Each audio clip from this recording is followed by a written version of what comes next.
Hello everyone, welcome back to another edition of NMB Takoyaki Party. It's the first episode of the podcast for 2024. Happy New Year everyone.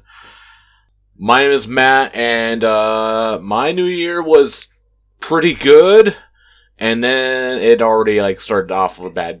It's already going bad. I had 2 days of very good stuff, and then the third day, it started going downhill. So that's how it is for me. Also joined by Arda, who I think is having a good beginning of the year, except for a certain thing. Yeah, this is actually my first Sunday this year in Jakarta. After 3 previous Sunday, I was in Osaka. You came to Japan 2 times already. They're gonna put you on the list somewhere. Yeah. And I was joined by Geoff. Work has gotten really busy. But actual Shigoto, not Oshigoto. Yes. But I gotta balance the Oshigoto with the Oshigoto. Yeah. And we're also joined by Ryan. Ryan's back with us, and he knows a thing or two about having a bad year. Yes. The last 4 years has been a nightmare.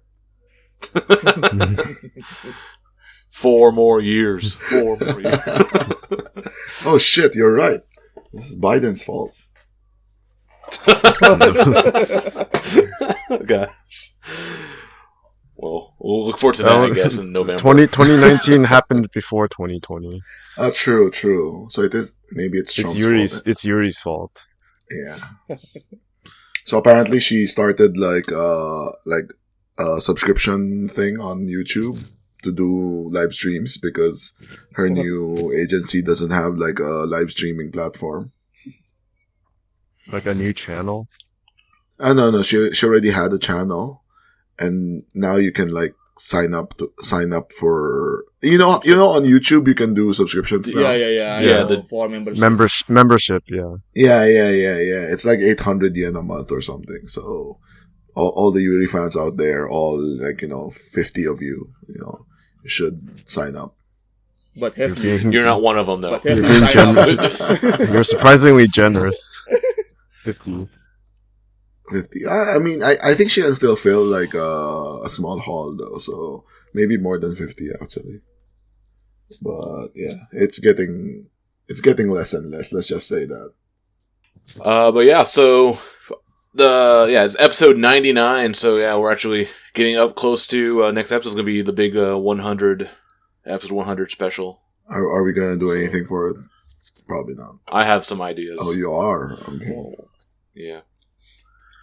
Gonna have a whole blowout block party up in Utsunomiya. Rave. We're gonna have a gyoza. Yeah, it's a gyoza. Yeah, gyoza rave. Instead of a glow stick, you're holding 2 pieces of gyoza in your hands and waving them around. But yeah, that's exciting. So yeah, we'll get into that when we get to that. I guess next month or something. We'll see what the schedule's like. We'll probably record some stuff separately and then add it to that. But yeah, it is now episode 99. So yeah, January is upon us. But before we get into January, we're going to roll back a little bit back to December because we had some things that happened in December. We had the concerts, which we had that kind of weird recording. I don't even call it a podcast. It's just us eating dinner and randomly talking. So it wasn't really. It was a clusterfuck. But hey, we tried. But we'll start off with the Golden Takoyaki Awards results. So we did that podcast. It's over 3 hours. Surprisingly, Ryan was not there. Otherwise, it would have been 7 hours long. But so half as long. But yeah, we got the results for that. So we didn't have a whole lot of people participate this time. I think there was some kind of protesting, angry people about the way we did it this year. But we did a lot of because just timing. We just came back from the concerts and then we were traveling. So work and stuff. So it's kind of just we couldn't do a normal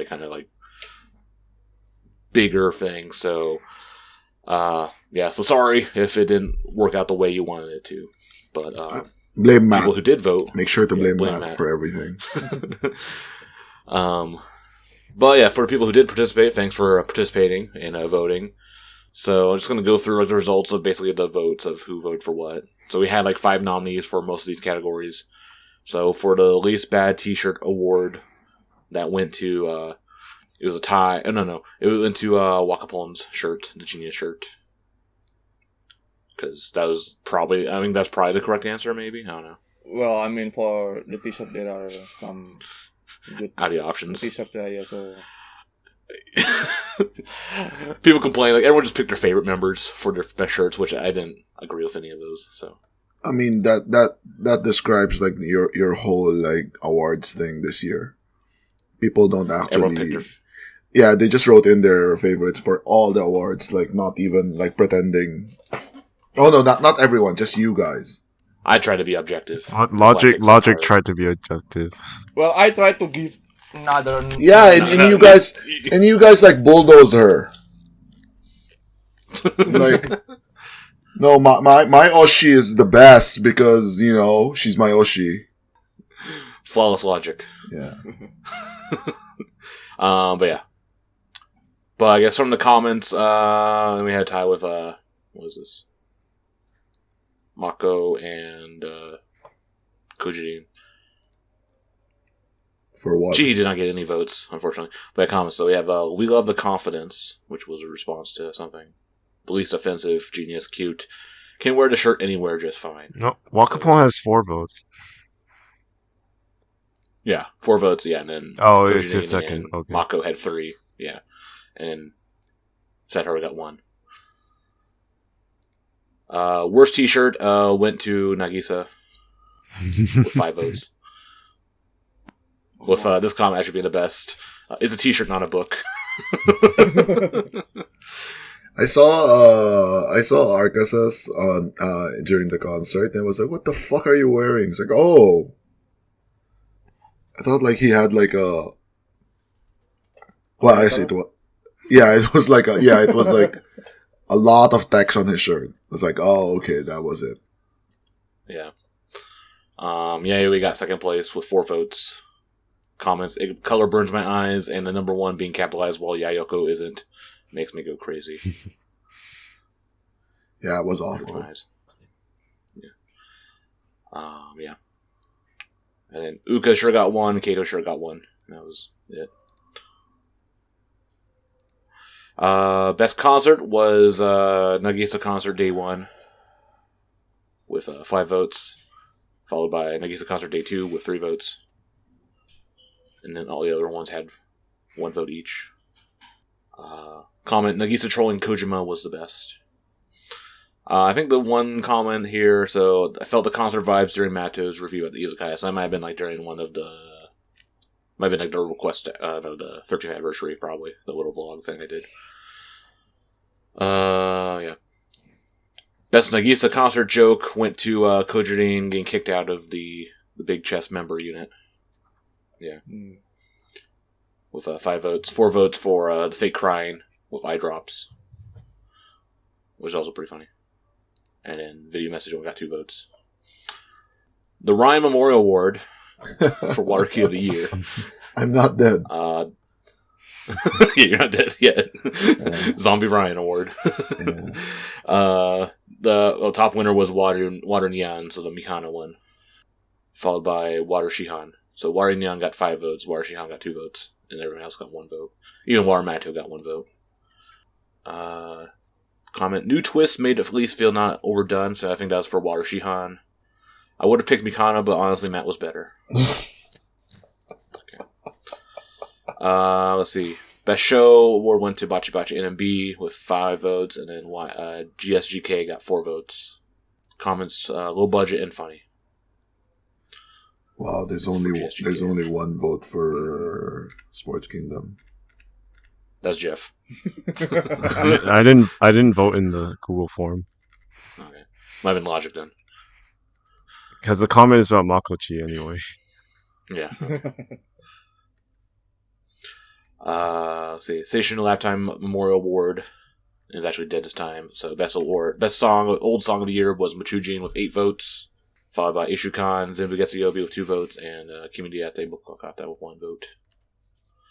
Worst song. Wait, did I vote for this? Did you vote for it? No, but I would have voted for these things. Which Eugene? Yeah. You wouldn't vote for Station Lap Time because it's been ruined.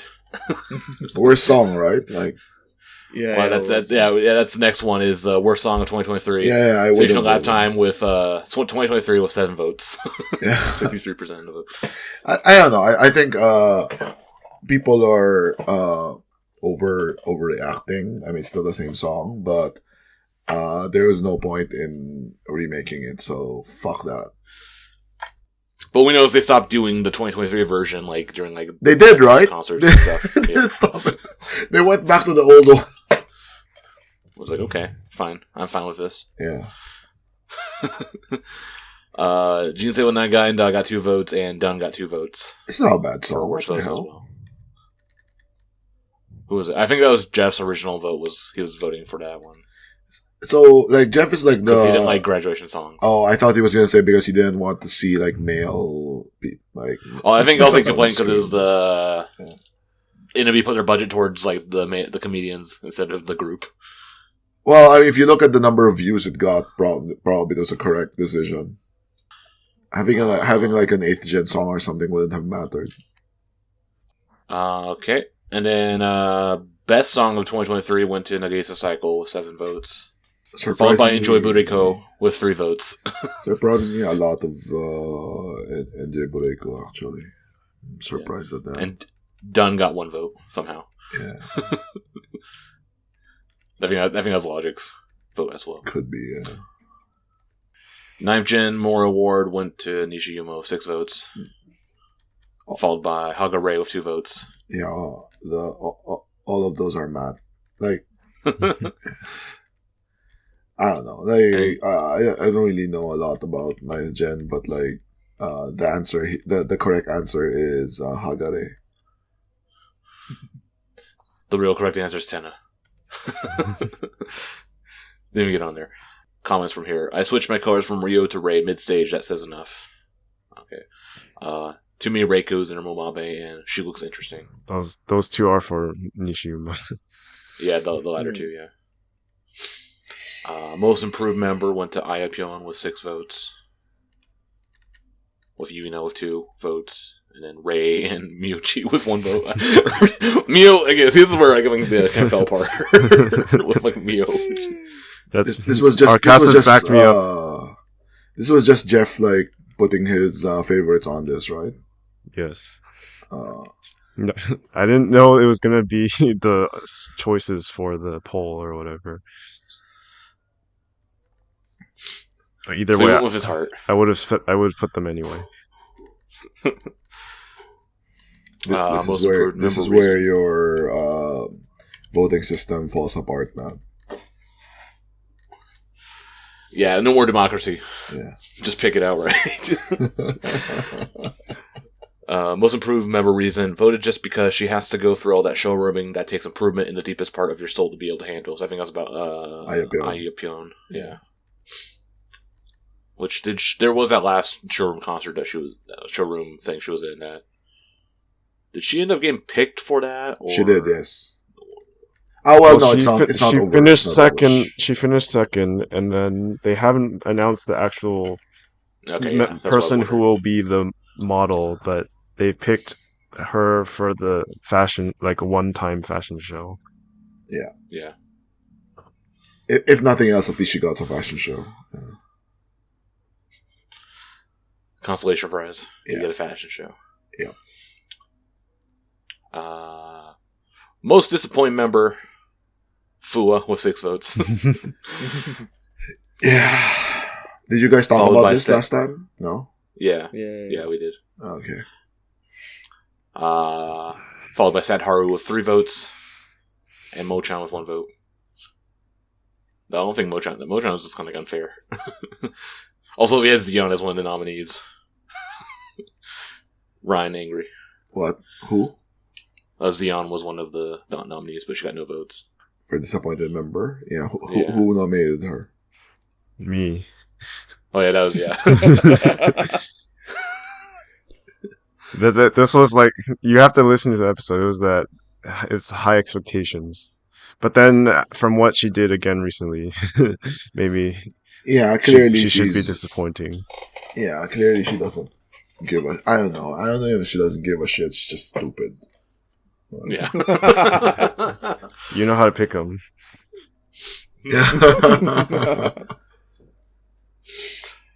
Let's see. And one of the comments is funny. I think it's for Sad Haru. Disappointing means that I had expectations, so I guess I heard about Legions and Legends, but I got mid across the board. Yeah, all these long comments are clearly from DJ, but it's kind of it's funny seeing his perspective as a newer fan. Yeah. I guess because of the Discord, right? But then, I mean, at least he got IP. Well, I mean, Sad Haru is more of a meme than like anyone's actual favorite in Discord. Well, except yours. I thought you liked her. I like her, but like not to the level of actually Oshiing her. See, that's why she's Sad Haru. Right. And then Psycho Memorial Award went to Nagisa, of course. By only 4 votes. Yeah. 4 votes, followed by Kojirin with 3 votes. No, fucking Wakapon has 3 votes. How the fuck did that happen? I already made too many accounts. I don't know. I didn't promote it anywhere. Yeah. Comments. I think none of these were about Wakapon. I think this one's about Kojirin. Best mix of actually being at the theater, actually having real work, and stand talent made Matt admit he gets the hype. Wait, you do? I think it was. I think I've always liked Kojirin. I think I always had her. But you talked about. Normally, I think you talked about at a theater show. Yeah. Yeah, at a theater show, I saw how like she's like very like animated and like hypes up the crowd at the theater shows, like similar to Reiko. Which we'll talk about her. I will say real soon. I will say something. Obviously, like especially like recently, like you guys who go to the theater, like I recognize Too that. much. Yeah, I recognize that the theater is important, obviously, but a lot of you are starting to make your choices based on like how you view because how many times they show up in the theater. But the name of the name of the award is Yamamoto Sayaka Memorial Award, and she was notorious for never being at the theater. Oh yeah. It's not literally who is the next Sayaka in having. No, I'm just saying the irony of like using the theater as justification for an award named after Sayaka. Well, this is Matt. He thinks Miyokuri is the most important thing in Idols. It is. Well, the whole interaction is the most important thing. So it's like you have Miyokuri more often than you have handshake events. So I'll take all I can get. Even 2 seconds, I'll take that. Oh my Jesus Christ. You just need to loop more. Yeah, buy more tickets. Well, I buy most of mine for online. Which you can't loop, but yeah. Okay. Oh yeah, other comments. English, so I think that's just from Misaki. Because we put that in there as a joke. That was Arda's fault for... Kept on mentioning her. That wasn't even my doing. No, it's your fault. Clearly. Yeah. Her solo song is too hot. She got a solo concert and Century Team in. Those are Kojirin. This is all for Kojirin. yeah. No one said anything comments for Nagisa. Yeah. No comments for Nagisa, but it's because I guess like, yeah. I think I kind of said enough when in my reasoning for her why she was the best. Yeah.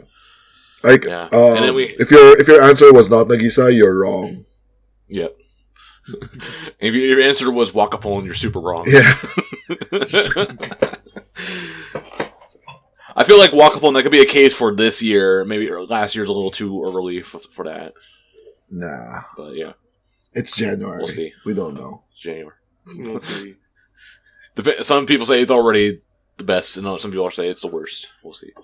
And then we had the free response, which was like, okay, what was your fan moment of the year? So it's kind of some more interesting comments. So, I think this is from DJ. So it's like going from I don't give a fuck about NMB to being a big fan and knowing almost all the members over a span of a month, thanks to the theater. Aside from that front row in the Team N show. See, theater is important. I don't deny it is important. I'm just saying that it's not the most important thing. I think it's like one of those things. Like it depends on your circumstances. Of like, okay, if you're coming to Japan, you want to go see NMB. Like, well, they do theater shows pretty much every day. Yeah, going once so you'll and always twice have was fine. Yeah, But then I think you went 10 times or more, it's become kind of. I mean that's Geoff and Matt. No, I was just saying that like especially now. No, I'm agreeing with this in the sense that like especially now where it's like so easy to win theater shows. Yeah. That like you really should go. Although I will still bitch about like how fucking expensive it is. Like Jesus Christ, man. Yeah. It just keeps going up and up. Like I wouldn't be surprised if it goes up to like 8,000 in a year or two. It costs as much as like a concert now. Yeah. No, the concerts are like 10,000 now or something, right? Like when you ask me to pay for the tickets, like holy fuck, why is it so expensive? Right. Back in my day, a dozen eggs were 100 yen. No, even like 5 years ago, it wasn't that expensive. Yeah, it used to be like I think 7,000, 8,000 used to be how much it used to be. Concerts? Yeah. Yeah. Like, I think like Psychosonic would be like 7,000 or 8,000, something like that. Yeah. So it's like inflation and then other stuff, and then they keep on like adding. Okay, Comic-Con, so that's an extra 3,000 yen. Yeah. If you want to get like quote unquote good seats. I talked about this on the Discord that like I saw like a Yoasobi concert in Saitama Super Arena, which NMB has done, and like the amount of money they spent on the fucking concert is insane. Like and their tickets are less expensive. No, I just saw it on YouTube. I saw it on YouTube, and then like I can't imagine their tickets are more expensive than NMB's. So where is NMB spending this money? On all the bento for the members. I mean, they can't do Saitama Super Arena anymore, of course. But like, if you're asking that much from your fans, you should be giving them like that level. Yeah, because they're charging like 9,000 or 10,000 for like fucking like Zep or Oryx Theater. Yeah. Right? And clearly, the reason they're charging that is because they have a captive audience. But then they find out, we're not selling out. Like, well, I wonder why. Well, I it's difficult because I think NMB does have inelastic demand. So changing the price that probably won't change like how many people go. But anyways, whatever. As a consumer, I complain about the theater is like 5,000. Like, is it close to 5,000 now? 4 or 5, right? 5,000 for a birthday show. Special event. Yeah, graduation shows and birthday shows. I think they add an extra 500 because you get like a little photo or. Oh, so it is 5K. The regular shows are normally 4,480. Oh shit! And then the 9th Gen Kinkyusei shows is 4,000. Yeah. It's gonna be very hard to like get new fans if the theater is that expensive. I just met a guy who went to the theater for the first time today. Okay, good for you. So Japanese or Gaijin? Japanese. Oh wow. It still doesn't change the fact that like it does scare people off. The price is insane. You can't get like high school kids or something. Well, we don't want them anyway. They're the most annoying ones. The Pinchike. Yeah. Right. Pinchike. That's a blast from the past. Yep. But yeah, the theater is like kind of expensive. Yeah, even then, like if I go 2 or 3 times in a row, I'm like, well, I'm gonna have to spend like 20,000 yen or something for like on top of the rest of the trip. It definitely adds up. Yeah.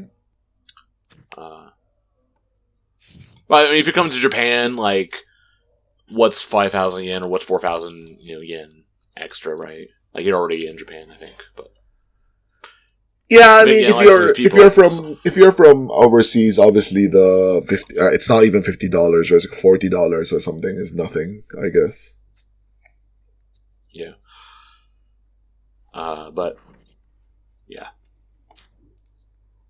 go to the theater show if you get a chance. Yeah, so other comments, going to Japan for a real event and got my shoulder chopped by Kojima. I think this is Chow. But she could have also shook hands with Kojima. But she refused. No, but she delayed to apply until 5th round, until 5th round, so she didn't get any ticket of Kojima. I see. Alright. And then, let's see. Going to Nagisa's graduation concerts and meeting fans from Discord in person. That's Arcassus. This is the fan moment of the year. Yeah. Yeah, so that was like the Golden Takoyaki Awards. Yeah, thanks everyone who voted and replied and wrote comments. So we'll see what we'll do this year, what we do. Hopefully we can plan it better. Make it more interesting. Who knows? Okay. And we're not done with 2023 yet. We still have some other news that came out of last year. Such as Maeda Reiko. She announced graduation. I think really late last year. So kind of a surprise, I think. Yeah. Because we thought her, she loves, breathes, eats, drinks NMB. Thought she should be here for, a longer time. But, yeah, she announced graduation. Kind of said, hey, she's done everything she wanted to do. I guess, being Senbatsu, and I guess, doing this, costume, encyclopedia, and museum stuff was probably her, her last, big contribution. Yeah, so I thought she still had, so another, she said it was similar to Sadharu. And she said the two of them thought about graduation at the same time. So they kind of have similar reasons. They've done what they want to do as idols and don't really see themselves going further up in the ranking. And they want to do something else with their lives because they're 20, 22 years old. That's kind of sad, to be quite honest. Yeah. I thought Reiko might have some more things left to do because she was given more opportunities to make goods for concerts, and then the costume work. But I guess it's not really more you can improve on that. And then it almost feels like she was doing the goods so much just because the staff couldn't do it themselves, and she does it so much better. I heard Yuina said something about how she's legit worried about the goods in the future now that Reiko will be gone. And then I've kind of always, I've seen bits of Reiko's streams and then a little bit of her room's streams as well, and she actually does complain a lot about management. Oh, does she? Yeah, and well, especially recently, because she's I'm leaving, so yeah, fuck you guys. Yeah. It's they're always telling members things really last minute. Fans find out things at the same time as members. And then she seemed like she was really stressed out planning this costume exhibit. To the point she had kind of an allergic reaction on her skin that causes hives. So she had to tape up her arms for a few weeks in theater shows. That's how bad it got. But after the costume exhibit ended, that got better. So I don't know, it just got to the point for her where the stress of being an idol. And of course we know even, without management being weird or the specific things Reiko is doing, being an idol is stressful, right? So she felt that's not worth it anymore for what she can gain from staying in the group. Yeah, it's kind of sad, as you said, for someone who was such a huge NMB fan in the past, kind of sees the reality of the group or her position in the group. Yeah. I we can acknowledge that, like, obviously there's been some problems with management and all of that, right? But I don't think that would have been enough to, like, cause her to quit. Like, obviously I don't know, but she seemed like someone who was, like, really, really into the idea of being NMB. So there must be some other reason, or maybe it is as you said, right? Like, she just decided that, like, you know what, like, there's nothing more for me here, and I need to peace out soon. Maybe it's as simple as that. You either graduate to hero, or you stay long enough to become Miki. Yeah, I mean, she had long discussion with Setaru about this, so maybe there is some other consideration factor.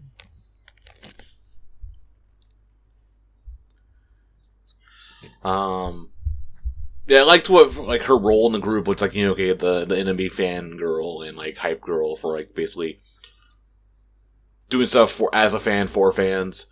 And I guess her getting in Senbatsu with, like, non-battle 2 was like, okay, good for her. But then, like, when they kept her for Dun and then kept her again for Negisa Psycho, I was like, oh, okay, that's a little like you're kind of overstaying your welcome or whatever. But I guess maybe, like, they kept her for Negisa Psycho and I guess for Sadhara as well. I was like, okay, they knew they were leaving, so, like, okay, here's, okay, one last, thing as, like, a thank you, I guess. Which is always, like, kind of, like, disappointing when that happens, but yeah. Like, she can still be in the group, just don't be in Senbatsu. That's kind of my take with her. Why do we think that she doesn't deserve to be Senbatsu? Or is it just because she has nowhere to go? Her sales aren't that great. I see. She's, like, a very, like, middle of the pack member. Yeah, I mean, okay. Like the senior member, but, like, not, like, the top of the senior members, Yeah, no, I get it. I'm saying that, like, if you do think like that, then you would need... There's a lot of members that fit that case, I think, yeah. Yeah, exactly. And like, at this point, like, a lot of, like, 63 should not be Senbatsu. Yeah, but no, I mean, what I'm saying is that if we accept that to be true, that right, then shouldn't we be saying that, like, yeah, it is correct for her to quit because there's no more point. So it's up or out. I guess so. I mean, yeah, like the justification for these veteran members who maybe don't sell that well is the intangibles, like Reiko's contribution for good, like designing goods, and she has a unique character in the group. Yeah, I guess so. And then, like, we kind of have talked about several times how the connection between sales doesn't and being in Senbatsu is, like, weakening. Mm-hmm. But it's like, what does management value? We don't know. I think the members don't know, and that's also a source of frustration for them. Yeah. Yeah. Also, the members realize they don't have any. There's no reason to stick around, and they leave. I think we kind of talked about this when we were talking about, like, those disappointed members, like members losing faith in management, which causes them to leave, and then the fans also. Yeah, it used to be that, like, they knew what they needed to do, right? Like, they needed to sell better, and then they could get into Senbatsu or whatever. And I know that was, like, Sadharu's, like, whole thing, right? Like, fuck you. What do you want? What more do you want from me? And I in a way, I am sympathetic for it, but it's the nature of the industry, right? Like, the churn is part of the whole thing. And yeah, I guess she just announced just the other day that, like, her last day will be on February 18th. Team M show. So she stuck around, I guess. So she stuck around for, like, a couple extra months because she had some events and stuff to do. And yesterday, YNN gave her a special graduation trip with E3 members. So that's good. And fun fact that was also the same with Maokyun graduation show as well. Oh, same place. Yeah. its fate. February 18. All right. Next, this is also some announcement that came out late last year, and it is Wakapon's light novel Idol Shikkaku, which came out like about a year and a half ago. Novel, not light novel. Arda's gonna yell at you for that. I thought she even said it's a light novel. It was a shosetsu, right? Yeah, shosetsu. Shosetsu means novel. Yeah. Novel. Yeah. Light novel means light novel. It has. Which is not even like mean anything anyway. Light novel has drawings in it to Okay, keep your attention. Yes. Yeah, okay. Well, there's like Maybe that's 3 drawings in the whole book. Yeah. No, for light novels. Anyways, whatever. It's a novel. It's not a light novel. Yeah. Anyway, yeah, Wakapon's book. I guess it got a live action drama adaptation. Keyword adaptation, I guess. Some people are triggered about this. Which actually it has already started. So it started a couple weeks ago. Yeah, around 3 weeks ago, because right now 3 weeks it's ago, already yeah. So on the 3rd episode. Yeah, currently 3 episodes in. Airing on was a BS Take Shochiku Tokyo. Yeah. Tokyo. So random like satellite channel that most people don't know of or don't have. It's new. It's a newer channel, but then also it airs on TVer like the next day as well. So that's how a lot of people have been watching it. And just hey, if you're listening, you probably know if you're listening to this, but yeah, Teppen Subs has been subbing each episode as it comes out, like little by little. So it's actually been pretty good. Shout out to actually got a lot of new people. Logic and Pop-Up. Yeah. And the other guy, like Ahmad or whatever his name is, the other guy also been contributing. Yeah, a lot of people, like a lot of newer people's contributing to that. So cool. Thanks for everyone's help with that. And it's actually been blowing up like on. Blowing up Twitter or whatever, like random, like foreign fans or international fans, retweeting it, commenting on it, taking clips from it, and then sharing it, whatever. Which whatever. Do what you do. Like the first episode, I think got like let me see, find it. 263 likes, 97 retweets, and a bunch of crap. And then the second episode also like 134 likes. 55 retweets, yeah. So, it's doing well with that audience. You talk like you're not part of it. Well, I think it also thanks to that the main cast are basically an NMB member. Oh yeah, you buried the lead, Matt. Yeah, you didn't mention that. Buried the lead. Because we're getting it. No, the book is more important. The story is more important than the members. No? Oh yeah, of course. Depending on who you ask. Yes. And the cast is incorrect anyway. At least part of it. Yeah. Anyway, so I guess the cast. The only reason why it's so relevant to us is because it's basically an NMB drama as well. So Mikana is the main character. Mimika, the titular character who falls in love with the idol fan. That's kind of like the summary of the show. Yeah. And then what a scandal! She's part of a Chica idol group. I'm not sure it's a Chica idol group or it's a proper idol group. The way they operate seems bigger than a Chica idol. No, it's definitely Chica. It was actually a Chica, but then they started to gain a public. They get bigger. Okay. So, according to the summary, they are how do you say this? They're a major. They have a recording contract, so they operate like a Chica, but technically they're like mainstream. It's like my 22/7 group. Yeah, something like that, probably, or like Last Idol or something, right? Like, yeah, they're operated by like big corporations, but they operate like a Chica. Yeah, they do activity similar to a Chica group. But yeah, so Mikana's character is part of that, and then there's also other members of this group, which are played by Anon, Rei, and Chihi. Mm-hmm. And then there's also other cameos, it seems, for going forward as well, but you'll see those when you see those. Yeah. But yeah, it's already 3 episodes deep, so I've watched it. It's been enjoyable. I've been liking it. Yeah. quite a bit. Just as like I'm more like just pure neutral. Like I mean, I none of the cast members. I don't like any of these members, so I can watch from a neutral point of view. Yeah.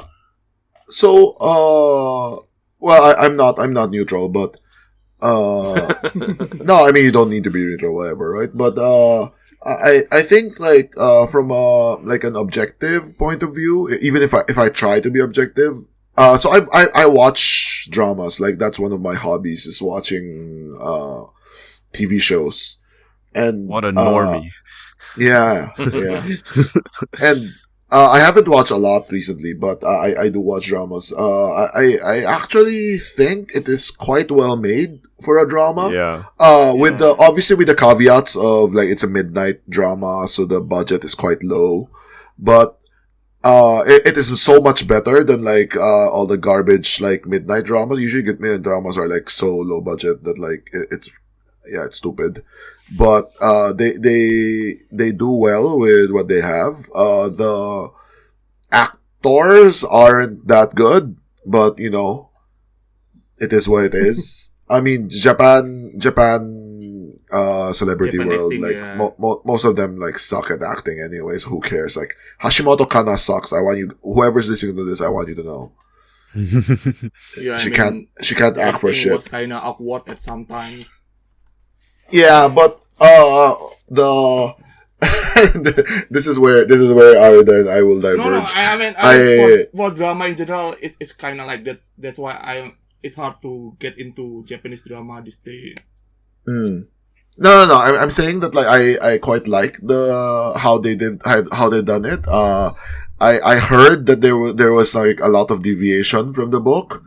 I thought that like the deviations, I have no idea what the deviations are because I haven't read the book, but I think like how they've structured it is quite like makes a lot of sense, right? Like I assume that like you know, they've done like some rearranging or whatever to make it more like a drama rather than a book. So that's my review of it, is that it seems well made for what it is. Yeah. And so at that point, I have watched one episode and I read like 40 pages of the book. Fake fan. I have a half-assed impression of both. But so the adaptation point, yeah, they like changed around the timeline, I think, and then in the book it kind of jumps between the perspectives of different characters, but then first episode was only like one perspective. So, and that would make much more sense for a drama, I think. So, and then regarding what Ryan said about the production, yeah, I agree. I was actually quite pleasantly surprised by the production value, or at least how it looks. Like the camera work, the lighting, the stage decoration, or whatever you call it.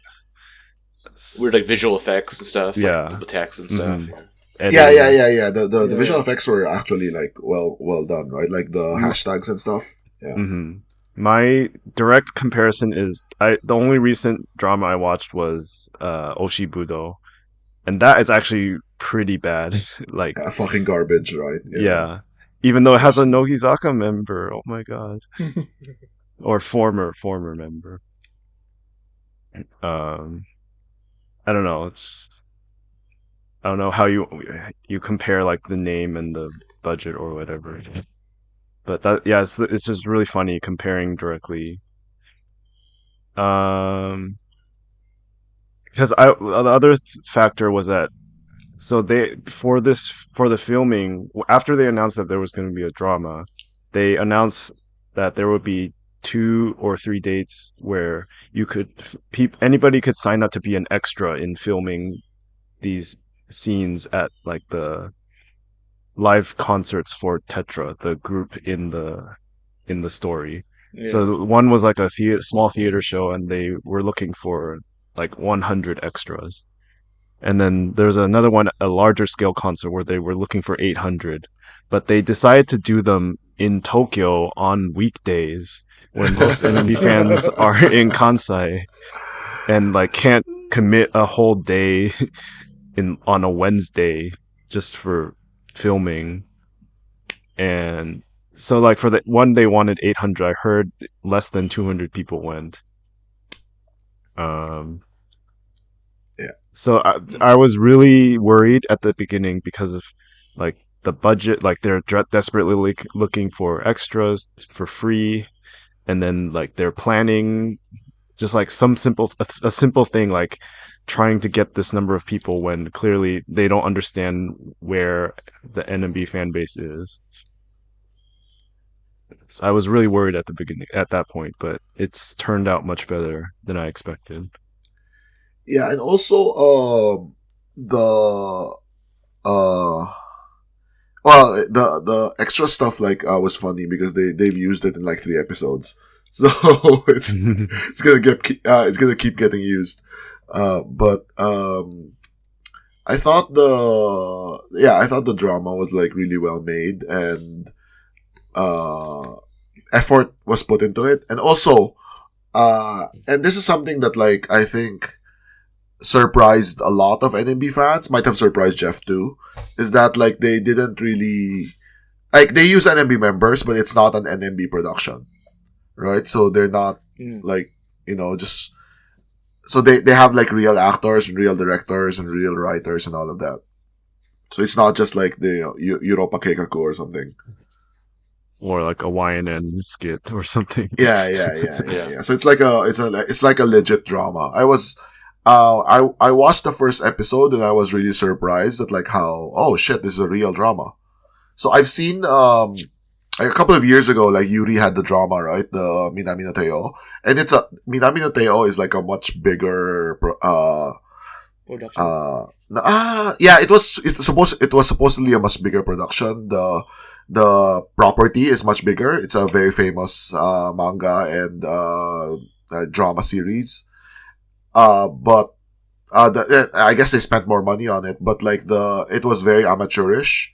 The script was like very very half-assed, not really poor. It was quite poorly done. Yeah. I remember. So I was expecting actually like a shittier version of that actually for this one. And I was pleasantly surprised that like, oh, it actually makes sense. Which is, you would be surprised at like how rare that is. Yeah, I was really enjoying the show. So much like it's like after this first 2 episodes or so, like I watched them and then I'm like, okay, I went back and started reading the novel. Oh my god, what? I was only like 30 pages in before the drama came out. So I went back and like continued on from where I was. Like, okay, now I can like visualize like some of the stuff that I see is happening in the book. So it's kind of encouraged me to go back and like read the book again. So like again, I can't really compare like okay how different it is. I mean, I knew the perspectives like they shift between 2 characters. That's how the novel worked out, and they kind of did that with the first 2 episodes of the drama.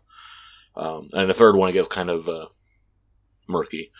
I just do like in the second episode. I mean, slight spoilers or whatever, but like the guy goes from like normie to idol fan, and seeing his like de-evolution or whatever to that was actually really amusing. It felt like it reminded me of like when I first got into this whole hellhole. Like I was doing the same stuff as this guy. I had like a friend. I had a negi, who was like a Japanese exchange student who was like telling me, "Oh yeah, this member is this one is that one," and like listening to me songs, explaining stuff to me. It's like I was like, okay, I'm like understanding. Because I guess like this guy before, kind of, I mean, not really a normie or whatever, kind of a weirdo, whatever. But like seeing him like become an idol fan slowly by slowly it was kind of amusing. I saw a lot of comments about that. Like, obviously the idol fans watching, right? Like everyone was like reminiscing about their like, origin stories. And I thought that was one thing that like they did well in the drama. I know Aruda was complaining about that because in the book there was no origin story. So I thought. No. Do you want to finish it? Yeah, just finish it. Don't give us spoilers. Like you love giving us spoilers, but it just has to be right. No, I won't giving any spoiler. Yeah, no, I was just saying that like for a drama that like you want to sell to normies, right? Supposedly, I don't know if there are any normies watching. I guess there are. There's 50,000 on TVer. But there's definitely not that many NMB fans. yeah, exactly. Or else we could have filled Tokyo Sora Dome. But Mikana has so many Instagram followers. Well, I guess some of them are watching. So, anyways, my point is that like you have to have like a window from a normie perspective, right? You can't just tell a story from like everyone's like hardcore into the whole thing because it doesn't make sense. You can't tell a story like that. Even like Keita getting like into idols because of Negi is makes sense because like that's a funny part, right? Like you can even do like a survey math for this, like, you know, who is your Negi? What is your origin story? Right? I think it was who's your Negi and why is it Geoff? Yeah. I think it's quite fun. I mean, like, I've definitely enabled thing. at least one person. Right? Like, Rich. like how many people's Negis were Andy or something? Yeah. Yeah. Andy, the biggest enabler. But he's gone now, so he enabled himself into the K-pop. Yeah. I thought that was fun. Yeah, I just wanted to say that after hearing you say it. Yeah. Should we get to complaints next, or let Arda take away with that? My only minor complaint is like the casting seems a little weird. Obviously, I mean, there's some miscastings with some of the NMB members they're using, but really, I mean, yeah, like, I did read the book. Right? Yeah, but like Anon doesn't seem to fit that. That's why it's acting. But you can't act yourself out of a look. That's the thing. Which I think is like Arda's core complaint. I think even the members also like the Keita guy looks like he's like 40. So what? How many 40-year-olds have you met? Keita also was still in university at the novel. Yeah, but he looks like he's 40. He does look a little older. He's actually 25, okay. but he looks a little older than that. Yeah. It's perfectly fine. Anyway, yeah. That's just my bit, yeah. Anyway, let's have Arda bring us down. Bring him down to bring us down to his level. Yeah, okay, so I kinda agree that the production was good, and also they provide 2 songs for this drama, which is also originated from the novel. It's also good, so Seishun Tetrapod and Otome no Ice. We haven't heard that one yet.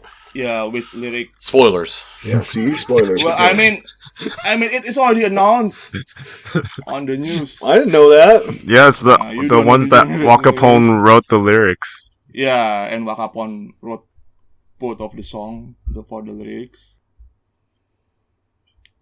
And also, yeah, after rewatching, actually, it was quite nice that they started with the origin of Keita, because at the novel, they put it on the middle, and Keita at the novel, at the start point of already at the Ryan level of otaku. Yeah. Yeah. So it's also good. Well, obviously there were any differences in the setting, but yeah, it's quite tolerable. I won't really dwell it in too much. I just pointed out the differences during episodes, but yeah. It's not really complaining, I think. How do you feel about Anna not cutting her hair? Well, I don't even want to comment about everyone acting until the drama is over, because yeah. Okay. Give it a fair chance, I guess. Yeah. Until everything. Okay. Maybe she cuts her hair like halfway through. Well, I don't know. Who knows? Wig, rather. Yeah. Yeah, I guess there are cameos. I think we already know like Nagisa has a cameo. Like that was like a thing that was posted like in Twitter or something. No, she had a YouTube. Yeah. YouTube, okay. Yeah. We actually know how it happens. Because Nagisa's video spoils it. Yeah. I haven't watched it. It's so good. But it's like Fake it's like fan. meta. It's like Maeda Nagisa playing as herself. Yeah, I think it is. I think it really is like she's playing herself. So it's sort of funny. Because she's like a natural celebrity now. Yeah. Yeah. She's not an idol anymore, so she's like a legit celebrity now. Yeah. But she's doing the exact same thing, though. That's the funny thing. It's not like she's doing something new. Well, I mean, in the last Dodame episode, she also still wore NNB outfit. Well, that was probably recorded, like, you know, I don't know. Before a month ago or something. Yeah. So anyway, that's the drama. I guess there's also a manga as well.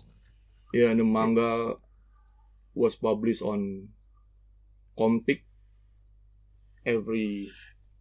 Yeah, it is. It's a monthly shonen manga. Yeah. Did you read? It's like. Yeah, I read it, and it's actually the same with the novel, the storyline. Oh, that means it's better, right? Yeah. I don't say it's better, but it's a faithful adaptation.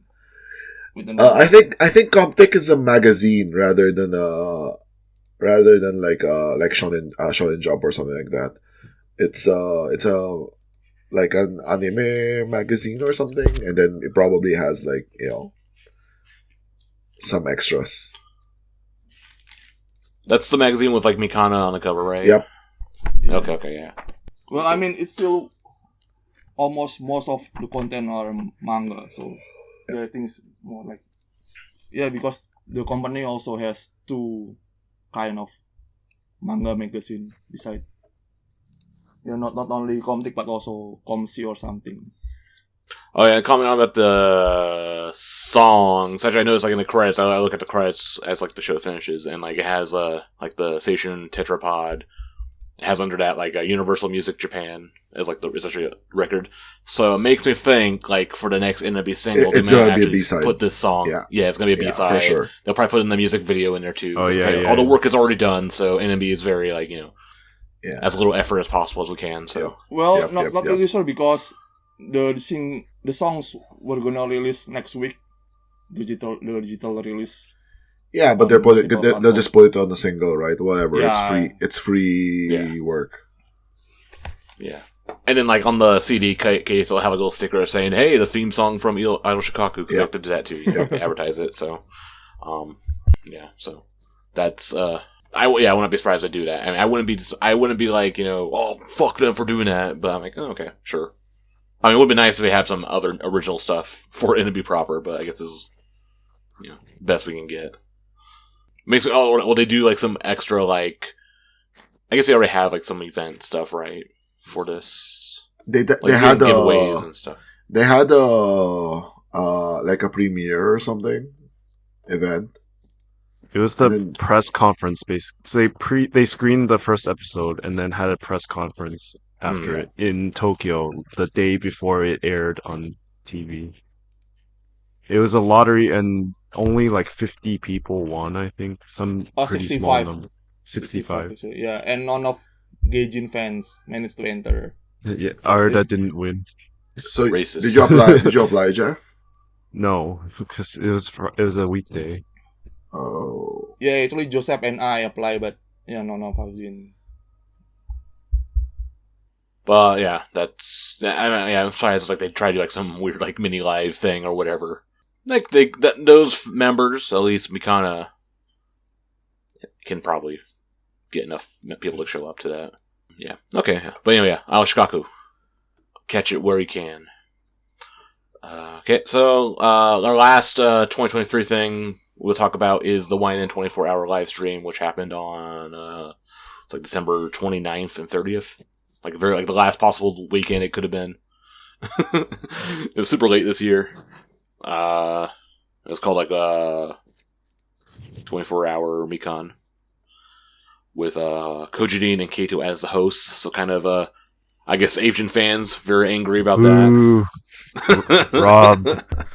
And Asian fans also refused to watch this year 24-hour. No, I watched. Yeah, so we're not going to go into it in great detail. Just kind of have to go around and pick our favorite segments from it. In general, I think like this year wasn't that great.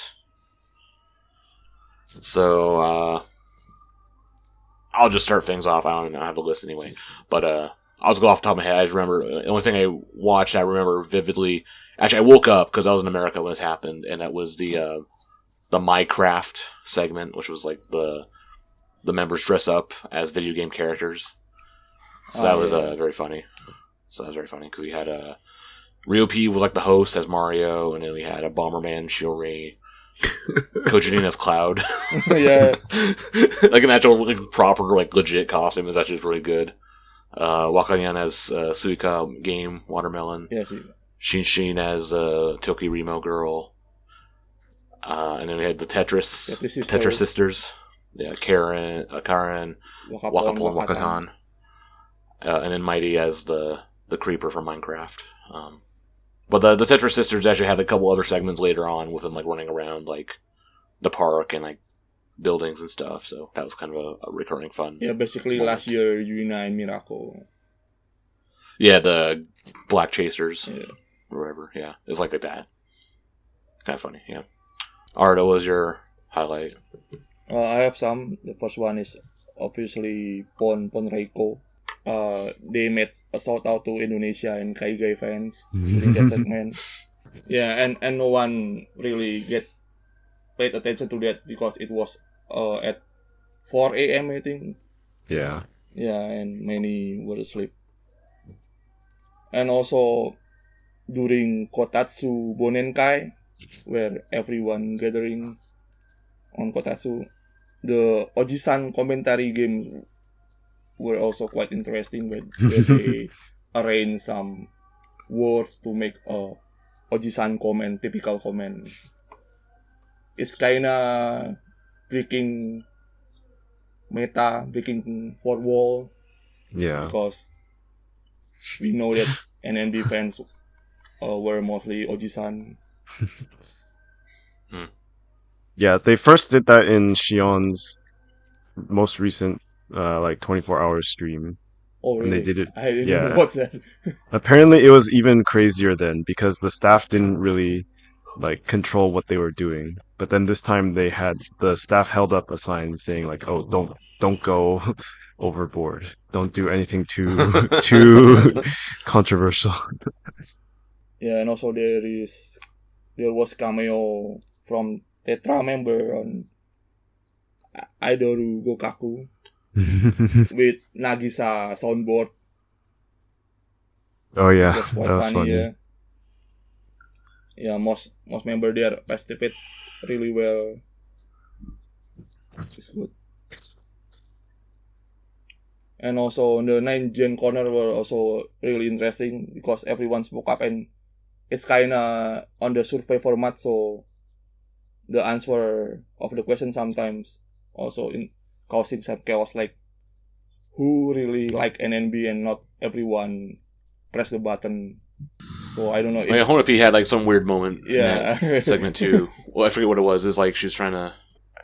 It was like something gross or whatever, like farting or whatever. I don't know what it was. Or I remember she was trying to get herself to sneeze. Yeah. Because that was like she can sneeze on command or something, or like she has a really loud sneeze when she does it. Yeah. Yeah, I think that's it. Yeah. All right, Geoff. That's overall. I actually thought they managed time pretty well. Mm-hmm. I don't remember there were really, really long delays, so that's good. I think the first half is really good. The back half, I think it started falling apart. Started going a bit long in the back half. The last few segments. But otherwise, best corner was 8th Gen corner. They finally got a proper full hour, unlike last year's stupid 30-minute thing with no real theme. Only bad thing was that Miyochi got sick, and actually a few other members got sick too, like Mikana and Reipon. And IP. Oh yeah, IP too. IP. She was only in one segment. I think it was like the 7th Gen one, or she was supposed to be in the 7th Gen one, but still couldn't. Yeah. Yeah, I watched a fair amount of it and enjoyed it overall. 8th Gen better host next year. No, it'll be knife gen. I don't know. Because on the 8th gen corner, only some talk, and some also were quite quiet, like Okay, it doesn't have to be Sakura. It can be It'll just be Sakatan. It can be Ayapyon and Yayoi. No, it'll just be Sakatan. I mean, Sakatan did really well this year. She left a huge impact. She really did really well on several corners when cosplaying as Fuachan. Yeah, Fuachan, yeah, the Fuachan, YouTuber, yeah, influencer. And then that Michapi, yeah, one were also quite nice. And Ryan didn't watch any of it. I did. I watched the cooking one. I don't know. Yeah, I watched the cooking one. I don't remember a lot. Which cooking one? Which cooking one? The one with Sakatan like doing the weird poses, and then I only watched the first day. No, I watched the second day as well. I don't know. Here and there. But my impression was that like Sakatan basically like took over like all the corners that she was in. She was really good actually. So yeah, I thought she was very funny, and I quite enjoyed her performance. What's this? You're not just dunking on Sakatan all the time? No. He's a Sakatan apologist. Apparently, yeah. No, I only I give credit where credit is due. I'm giving her credit. I don't really give a shit about like whether 8th gen was on it or not. I didn't really watch a lot because like Amikana wasn't on it, so yeah. So yeah, that's it for 2023.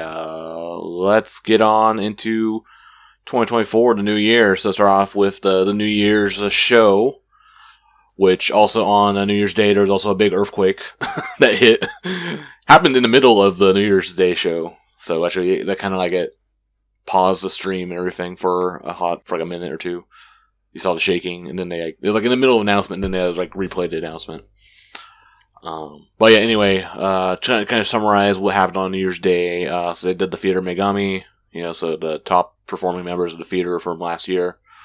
So 10th place was Yuina, 9th place was Sakatan, 8th place was Shinshin, and then tied for 6th place was Wakanyan and Yayoi. 5th place was Sakura, Matsuoka Sakura. 4th place was Risa.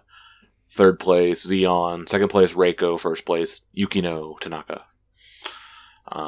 So, I think Reiko was kind of screwed over with this. I think her last goal was to be Theater Megami for one last time, but just missed it by 2 shows, 3 shows. Yeah.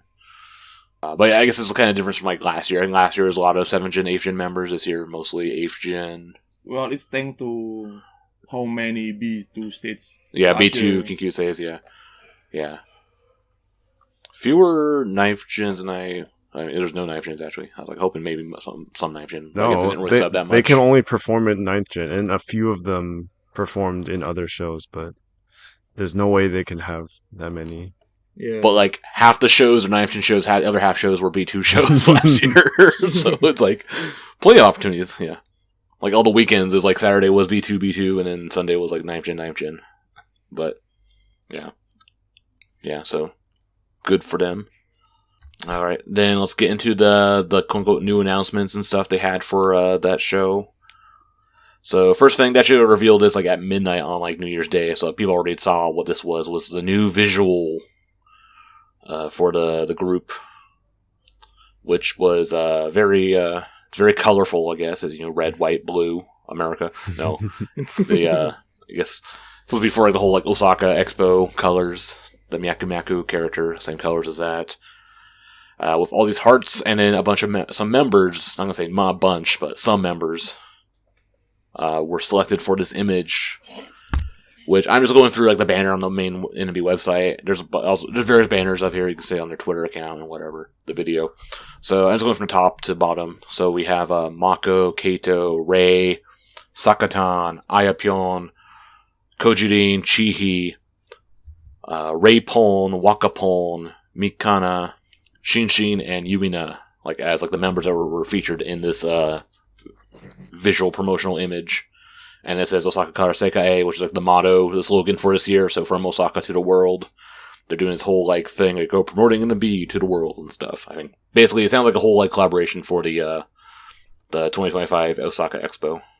Do you think it's the Expo or? It's definitely the Expo. Look at the colors. No, I mean they're tying the new look of it. I mean, NMB changed logos for some reason, so it's not just the Expo. I think it's while the Expo's happening, the promotional period up to it. Yeah, I mean it's 2 years though, but yeah, okay. They're already selling tickets this year. They started selling them back in October last year. I follow the accounts because I'm interested in stuff involving that. Of course, we'll see if we get there. If we get there in time. Talk about this visual image. The members that are selected. I have issues with it. I think some other people might have issues with it. I don't know. So first, it's only 12 members, and I guess like why these members? Why now? Like I can see the argument. Okay, it's the top members, but like there's a couple new members in here, right? So you have Mako, Ayapyon, and Reipon as like new members here. I mean, obviously you're being very bitter about this, but I like. Well, I actually quite like the new Senbatsu, other than Yuina being on it. But they've done this quite a lot. Like every new, I mean, a couple of years ago they did this. So usually every New Year's they use it as an opportunity to announce not announce, but like announce their intentions to the world that like, okay, these are our new like top members. And they did it again this year with a completely new like visual look for NMB, created in MS Paint. Yes. Also, like the picture, it looks like a fucking like dental clinic like commercial. Yeah, it's stupid or something. Like they didn't even make. They all have big smiles. I wish they moved or something, right? Like what the fuck? They had one picture for every single member. Even the video, it just has the member popping into the. I know. It actually... I was hoping that there would be some like movement on it. Hire the people who make those WWE things. Even the 13th anniversary opening thing with the little clap, shout, or whatever thing, that had animation with the little hands. That was better than this. Yeah, this is very like half-assed. Clearly. Speaking of half-ass, so this whole message of like, okay, Osaka to the world. Obviously, I think the elephant in the room with this is if you're doing this whole like, oh, we're expanding to the world. Okay, why don't you have like the one member who can actually Oh, Jesus fucking Christ! See now we know where you're going with this. Well, that's normally in normal situation. I don't think like Misaki has any chance of being in Senbatsu or anything like that. But if you're going with this whole like Osaka to the world gimmick, then like lean into the gimmick 100%. Go in, okay. For this thing only, yes. I don't think she should be Senbatsu. Normally, no. But like, she won't be on this picture or Senbatsu, but they'll bring her to any like overseas tours or whatever as the free translator. Yep. Yeah. Like, give credit where credit's due. Okay, and then complaints. So I guess only 12 members is a very dumb number. It's not a big deal. Going from 18, which I guess is a little too much, to 12 is kind of a big deal. Like, I think when we saw with the members who left, like, okay, if we went from like the last Senbatsu, right, okay, we would have had like 3 vacancies, right? If you went from 18. If you go down to 15 is a 16 member, okay, you have 1 vacancy. So obviously there's like some omissions here that I'm a little, I'm bitter about. Like, okay, why did they pick these members, right? Okay, if it's sales, well, some of these members, okay, most of the members, okay, yes, I see, and some of the members I do not see, but they're in they have like I don't know what's like the Oshi version. What's like the Idol version of plot armor? Management favor. Gory armor. Gory Oshi. Gory Oshi armor. So, because otherwise, like, certain members would not be on here. That are here. Like, Zakatan would not be here. Kato would not be here. And the members who, I think, Wakanyan's not here, Mew's not here. Just going by sales. They should be in there. Yeah, I'm surprised by how they didn't force Mighty in here. If we go by that too, yeah. Yes. Yeah, because I posted a link to like the last like round of sales at the bottom of the doc if you guys want to check that out for reference. I mean, I don't even want to talk too much about sales anymore because I think it's pretty clear. It doesn't matter anymore. Management has signaled they're moving away from it. So, but it also doesn't make sense with how much they push Mighty for like variety shows and stuff. And as the next Shibuya Nagisa, they didn't put her in this. And then suddenly they, like, after snobbing Ayapyeon, like, why is she suddenly back in this? And then, like, Raepon instead of Wakatan. So, I mean, I'm not too upset about Wakatan getting dropped. I mean, Raepon, that made sense. Okay, Raepon getting in, that makes sense. But... Oh no, it makes like they shouldn't have made that mistake in the first place, right? So this is just a correction of that. Yeah. Yeah, I think it makes perfect sense. It just needs follow through. Like they haven't done anything with these guys, with these girls, right? Like they just did the New Year's show and then had the visual Senbatsu and then that's it, nothing. They performed 2 songs, that's it. Yeah, but like they had like Idol Festival or whatever that they joined afterwards, and that was still Nagisa Saiko Senbatsu. So, what the fuck? The only difference was that like Wakapon was taken out of that, and then Ayapyeon was the replacement. So she's like the top, the next one. Yeah, which that makes sense. She's quote unquote better ranking, I guess.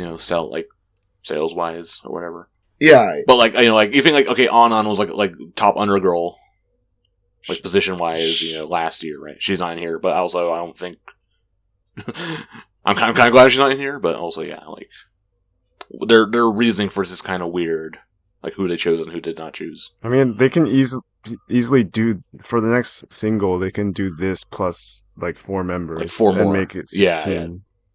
And then have that flexibility to like. Put in Mighty again. Put back Mighty and Yumi. Yes. Oh yeah, why isn't Shihan in here? I'm just happy that they didn't do stupid things like put Yumin and Mighty and all those all those types of members in it. I feel bad for Wakanyan. I think she deserves to be in it.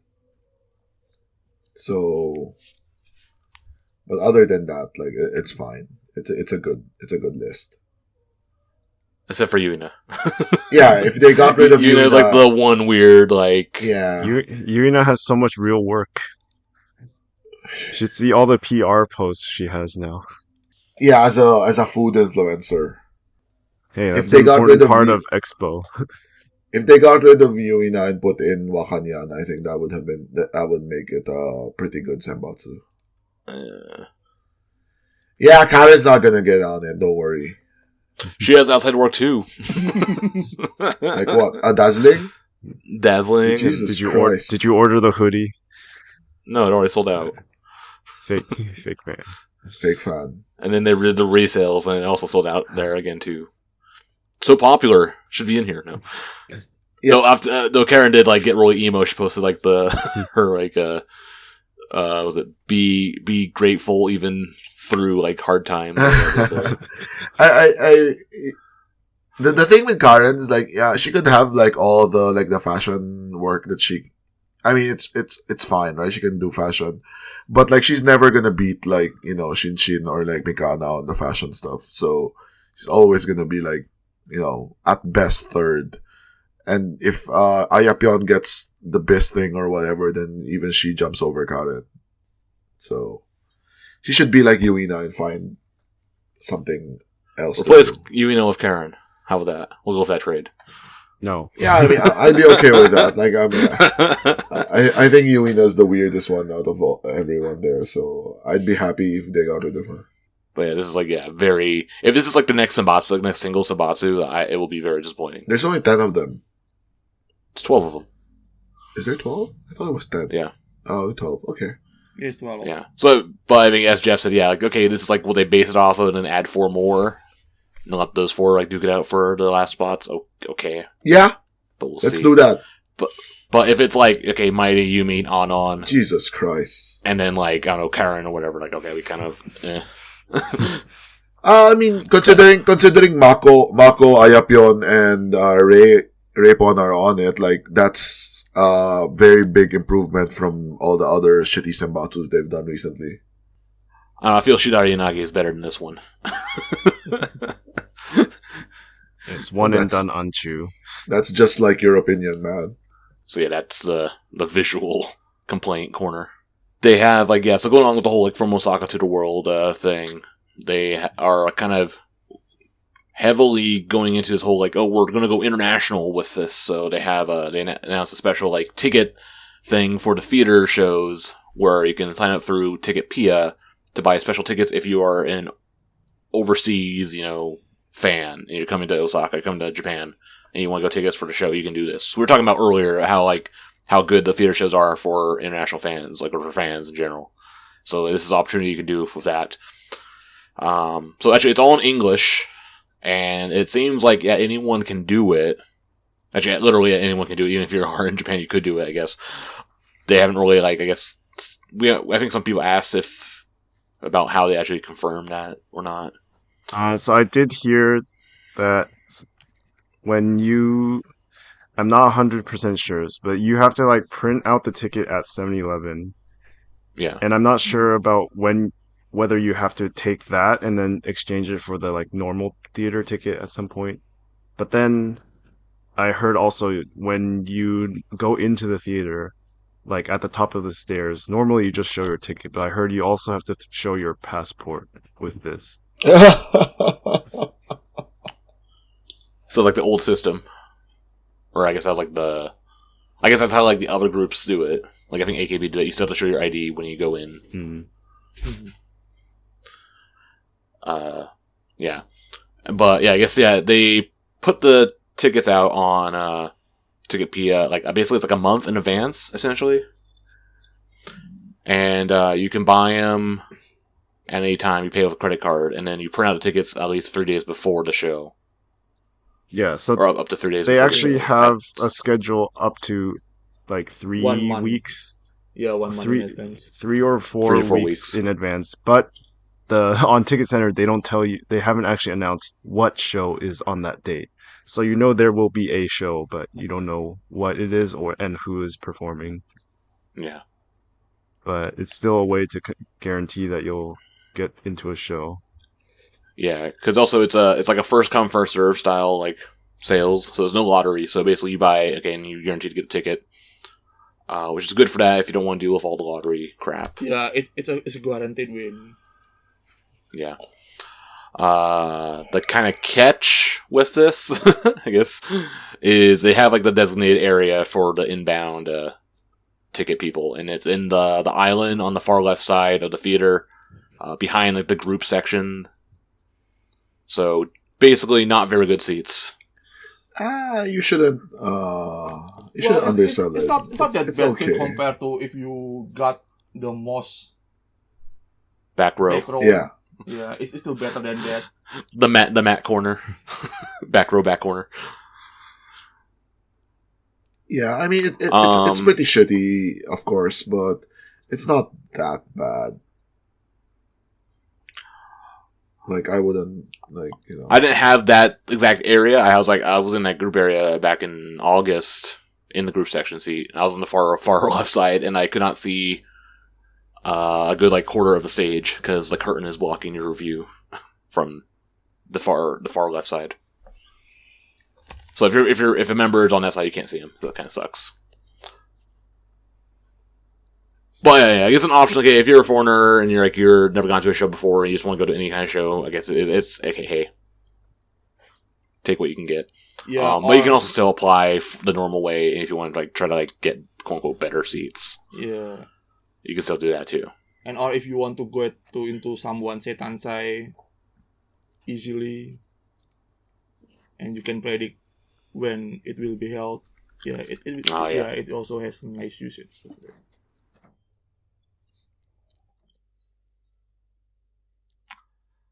Oh yeah, but actually, the January 22nd was the first show where they had these tickets, where people could use these tickets, so yeah. And it seems like you can buy, well, Geoff says, I guess, you can only buy up to 5 per application, you can buy them in groups. No, not one, I mean, I heard there's only 5 tickets per show. Not one person can buy 5. Yeah, because I think you only buy up to 2. It's you and it's a pair or whatever, you can buy up to pairs. But yeah, it's 5 tickets available. But you just look at the picture, and it shows, it might be those back 2 rows, which has, 8 seats, 10 seats, I don't know. I don't know, yeah. I don't know a lot of details. I've just heard bits and pieces of rumors here and there. Yeah. They're trying to, I guess, get international people interested in NMB.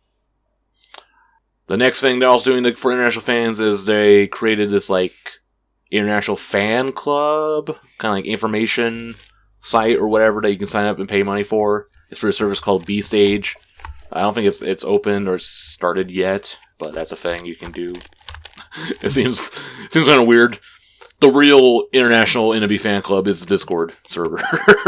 Yes. Where everyone complains about everything. Yes. Just like true fans. Yeah. And also, international fans also already subscribe to members' rooms. Like Mobame and rooms, yeah. So it seems like those is more... It's a paid service, but I think it's more just a general information site. I don't know what... Damn, again, we don't know. It hasn't started Who yet. knows? Maybe they will have, priority tickets if there's an overseas tour or something. Okay, yeah. Yeah, that's... If they have overseas tour. We'll have to wait a few more months before they get to that far, I guess. We'll see. Yeah, so that's like that. They're basically doing a whole bunch of stuff to appeal to overseas. So that's cool. And I guess lately, the last couple, the last week or so of the MCs during the theater shows, some of the talks have been about overseas stuff. Like Ray said, she wanted to go to the Alps. It's not a country. Something like that. Like Switzerland?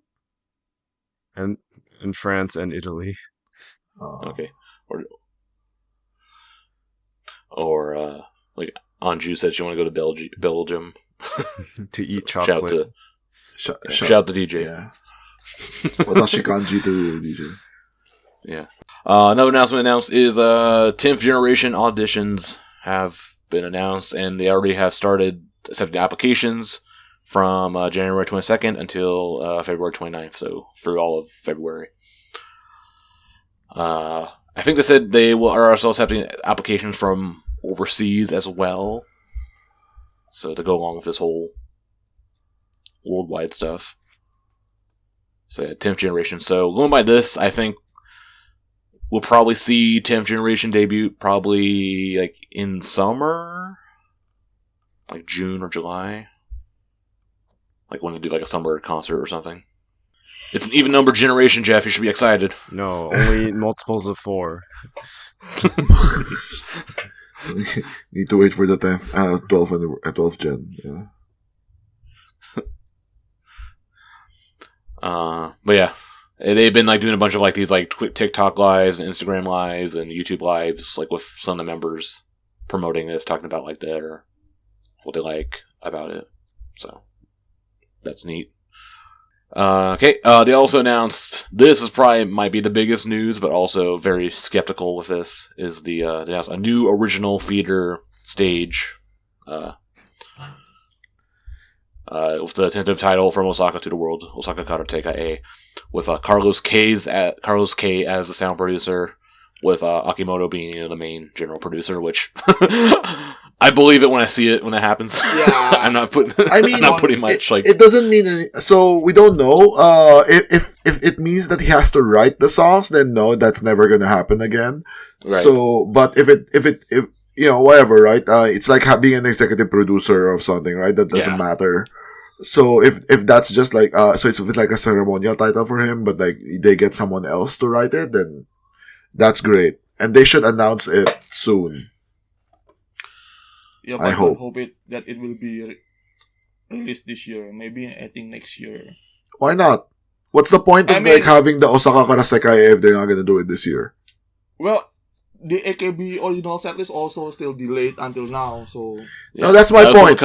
My point. It's supposed to come out in December, and I think it's supposed to get delayed. I think maybe till February. And then we're gonna come after AKB. No. My point is that like if Akimoto has nothing to do with this, then they could totally do it. Yeah, I know. Just they have Akimoto attached to it, so I'm not sure what that means. But I mean, yeah. So Carlos K, he did the music for Don't Look Back and Boku Igai Darika. It's basically try hard bullshit. Yeah, so I'm not. I'm hesitant about this. In terms of the music, and then also, if it ever actually comes out, like I said, believe it when I see it. Well, as long as the title of the songs doesn't really come like "Welcome to Osaka" or something, it's gonna be fine. They said it was gonna be performed by Senbatsu also. So it's like But we don't know if that means the Senbatsu of the latest single at that time, or it means like they will select members just for this stage. Will it be just 12 members? Even less reason to see this. Ever watch Knife Gen? Anyway, yeah. So I think they said hopefully this year, but who knows? All right, yeah, and then they also announced the 29th single. Scheduled to come out this spring. And that's all. Yeah, and until now there's no further announcement about that. Yeah. There is a Team In show tomorrow, or I guess today by the time you hear this podcast goes up. So with Kojima, she's been sick lately, last like couple weeks or so. But she's scheduled to be on there tomorrow, so they could announce it at the Team In show then. If they want to like follow their usual schedule. Yeah, and those were all the announcements from the New Year's show. Alright. Quickly go over some other things that happened. So Mocchan finally graduated on January 12th. Finally. well, announced it, back in September, October? And then did all the handshake events, did all the Hashkai. And also did not perform in B2. Didn't perform at B2 at all. Yeah, she but did Kanmori, experienced right? Seijin Shiki with NMB anyway. Yeah. So they gave her like her own special little graduation show. Similar to what Nagisa got, she had her own little special graduation show. But this was with her in 7th Gen. Only highlights from that, they had a couple units. It was like she did Tonari no Banana with Mew, because that was their unit from Will Be Idol. I don't think they ever got to perform it together. Yeah. And then she also did a unit with Xeon, because they were both in Frontier. Yeah. There's that. So that was kind of her Mocchan show. Oh, and I guess Mew actually edited like a video for that show. Like this whole like montage. Not quite the trajectory video, but I think it was some other video. So that was cool. Right, and then I kind of alluded to this at the top of the show about how my new year started out good and then went to shit. So I went to some theater shows early on, and one was Misaki's birthday show. And at the birthday show, she announced that she is going to go study abroad for a few months. And at the time, she didn't say where, but she said it's going to be really soon. And she actually said, like, basically that her birthday show was her last show before she goes study abroad. And so we found out, I guess, this last week or so that she actually decided to go to England to study English, which... Well, she didn't say she was going to go to England, though. She said... No, she didn't say that, no. We found out, because she posted, hey, I'm in England now. Is what we... what we discovered. So that's unfortunate. Gonna have a fucked up accent and talking about, I don't know. I mean, she's gonna be there for like 3 months, so it doesn't matter. It's not enough, her accent is established enough, and then the school she's doing is definitely a language school, not like real public school or something. She said there's a bunch of Japanese students. So they're all just gonna hang out together, and then she's gonna keep her her accent, mostly American with a tinge of Japanese accent. Her spelling is gonna be all fucked up though. It's gonna be adding like extra U's to words and using S's instead of Z's. Yeah. Colors. So I was really bummed out when she said that, because I'm like, oh, I won't get to see you for a while. But she's you were so depressed, like she was graduating. I was like, it felt like a graduation. Yeah, you can still meet her. I don't get it, Matt. Like you're being like over. I don't know. You're playing it up or something, but you're being like incredibly over dramatic about this. It's gonna be gone for 3 months. She'll be back by June, and you'll be like, "Welcome back, Misaki," and you're gonna start crying or something. And anyway, she will also gonna perform more than Saku-chan anyway. Jesus Christ. And Pikorun. Well, come on, Pikorun has another reason. Yeah. Anyway, but also, like, this is probably one of the most positive things for her, because she's like committed to the English thing now, and you have to hope management gives her more credit.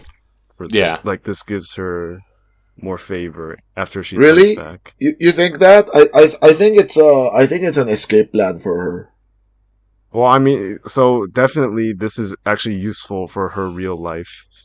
Yeah. So it's for her. It's 2 birds, 1 stone, or maybe just 1 bird. But at least there's one bird, one stone, much more important bird of her future career.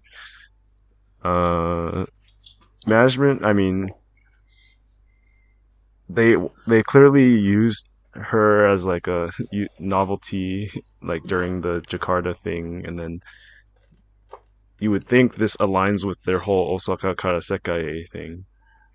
You guys are overselling the English thing. Like, obviously it's incredibly useful for management, but it's not like she's suddenly gonna be Senbatsu just because she speaks English. I'm not saying that, but it gives her gives her a more important role, which is more than what she has had before. Yeah, she will be almost guaranteed getting job associated with Gaijin, I think. Here, get real work. Yeah, the most important work. But not until Senbatsu level. It's not. Probably, I'm sure there's going to be like some Osaka Expo related. English live stream, and she'll be in that.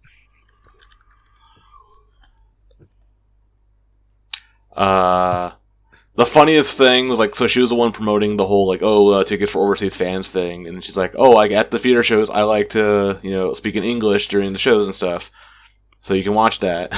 And then the tickets went on sale, and it's like, I'm not here. Not that many fans I think would be doing that, going for her specifically, but it's kind of a funny like bait and switch or whatever. It's kind of like an Imichi situation, right? Because she also took a break to go study abroad in Australia when she was here. But wasn't Imichi gone longer?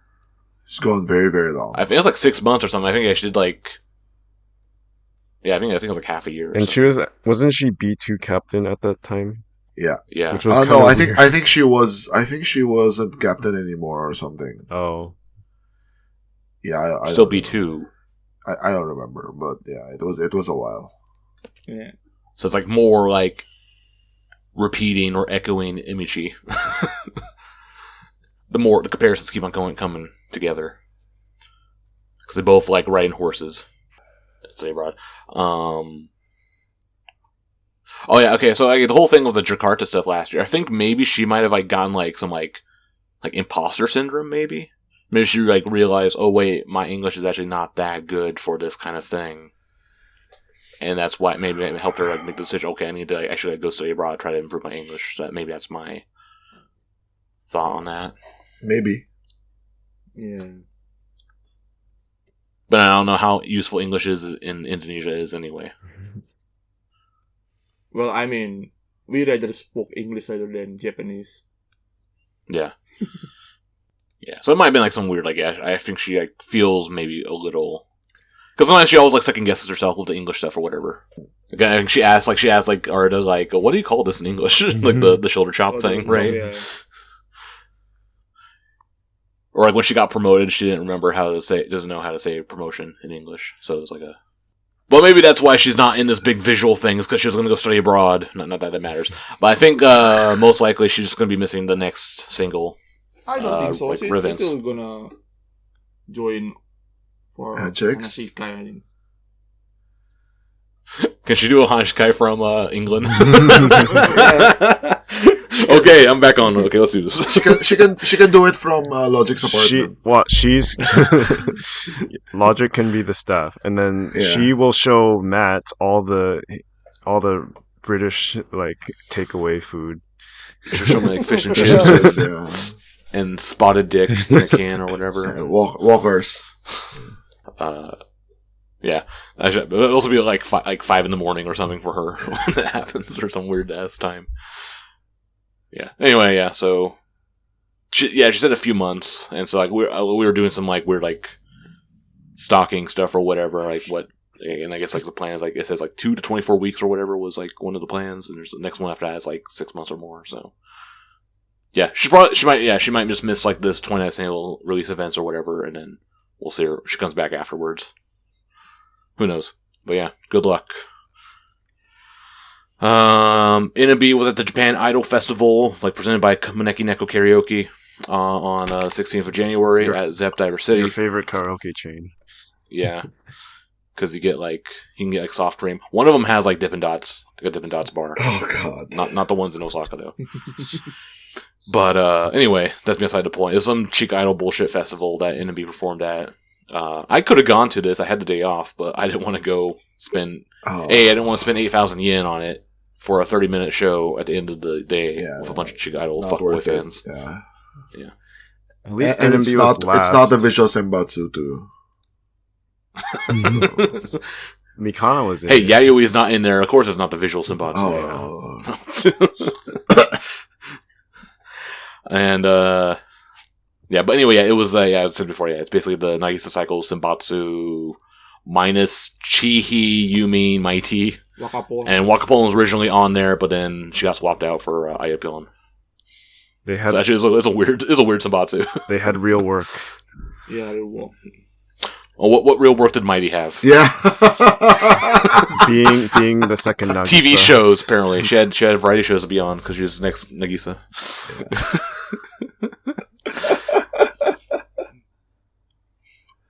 Yeah. So that, and then also they're doing another one of these Chick Idol festivals at Lion Cube Shibuya on March 13th. They have not announced who is going to be at that, so that might be the new Senbatsu because they haven't said that yet. So there's that. Kojirin had her solo concert. We talked about when it got announced last proper episode, I believe. That was on the 14th.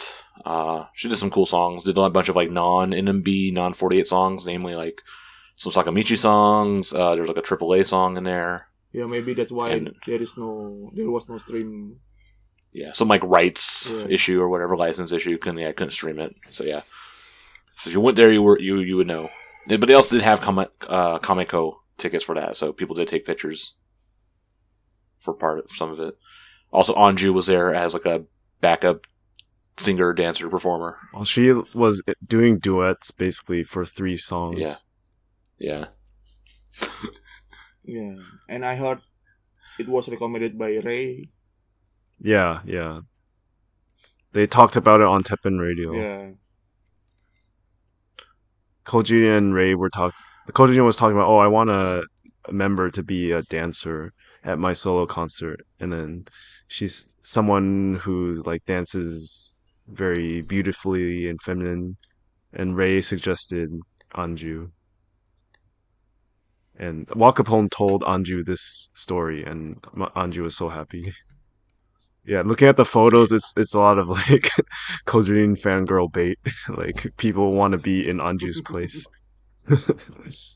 Yeah, and then her next solo concert is going to be on March 3rd.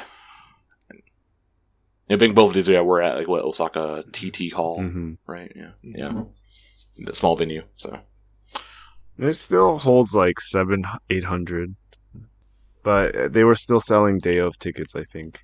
Yeah, they were doing a bunch of because they also had tickets exclusive to her rooms members as well, right? Or they had early ticket application or something. So yeah, even Kojirin cannot sell out, which is kind of sad, right? If you think about it. Yeah. Like the most popular member of NMB, right? Yeah. Basically, like Wota level, right? Sells the best, but yeah. I mean, the date was a weird. I don't know because they also had other events going on that day. I think the Venn diagram of Kojirin fans and people who wanted to go do the Reiko Watashi Kai. I mean, that should remind me of some crossover there.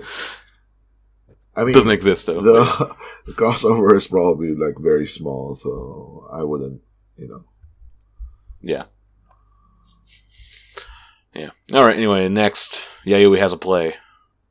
Geoff will tell us all about it. Yeah, so she is going to be in a play called Koi to yobu ni wa kimochi warui, or Koi Kimyo for short. It's originally a manga, I think, and there's also an anime. But it looks like a pretty big production, because the main lead actress is a Nogi member, though I heard she's not a very popular Nogi member. Yeah. How do you know that this is a big production? So just looking at the venue, it's in Hewlett Hall in Tokyo, and also it's also in Osaka, and it runs for 18 shows total over 3 weeks. Oh. And there's a ton of media promotion already, comments from the lead actors posted on the typical news sites, press release type things. So it's a pretty surprising. Yeah, really happy. She said she wanted to do acting, but this is insanely huge for a first play. A year or two ago, Yunanan got some huge play at what's it called? Oh yeah. She got a very big one. Yunanan's one was legit. I think. What's the theater in Tokyo called? Meijiza or something, right? Meijiza, yeah. Yeah. So that was legit. Yeah. But she was also kind of a minor-ish role. Yeah. This one, Yayoi is this lead character's best friend, and so yeah. So I heard some things on Matome comments that apparently Anon sent Mobame saying she was originally offered this, but then had to turn it down because there's going to be some internal NMB work or schedule around that time. I have no idea what that means. I haven't seen the original Mobame, but based on the Matome comments and what I found on Twitter, it was first, yeah, I guess offered to Anon from the play production side, but then NMB management. Anon didn't send Anon, but then the second choice was Yayoi. So I mean, I'm not taking that as a bad thing at all. Obviously, Yayoi has never been a play before, but the fact that they still offered this to her, they're willing to take a chance. And this is way bigger than most members' first plays, so hope she does well. It's gonna be really tough for her, so. Yeah. And so it just reminds me that also Chihi's first play was when Yuri was originally going to be in the Hakataza, but she announced graduation, so she was removed, and then Chihi was a replacement. So you made association with Chihi now. Well, it's just you got to take the chances you're given. I mean, that's fair, yeah. Yeah. This is also just funny that the only other 8th gen who has done a play is Miyochi, and that was the super underground, super local, tiny theater that seats 50 people in a basement. in some residential neighborhood in Osaka versus this like 700-seat theater in Tokyo. Yeah, 8th gen's getting, hopefully starting to get into their own thing now. Next, we had 9th gen. They had their first anniversary special theater show just the other day. So they had all the members there except for Yukinon, who was was absent for some reason. Again. Sick. Yeah, she's been like absent a lot. Yeah, but then we got 16 members on stage, so we got how it looks. Too many members. We got how it looks if 16 member perform on stage. Yeah, so they did. Actually, it was a very good show. Like, it was, except for one song, it was all NMB songs. So very good. A bunch of bangers.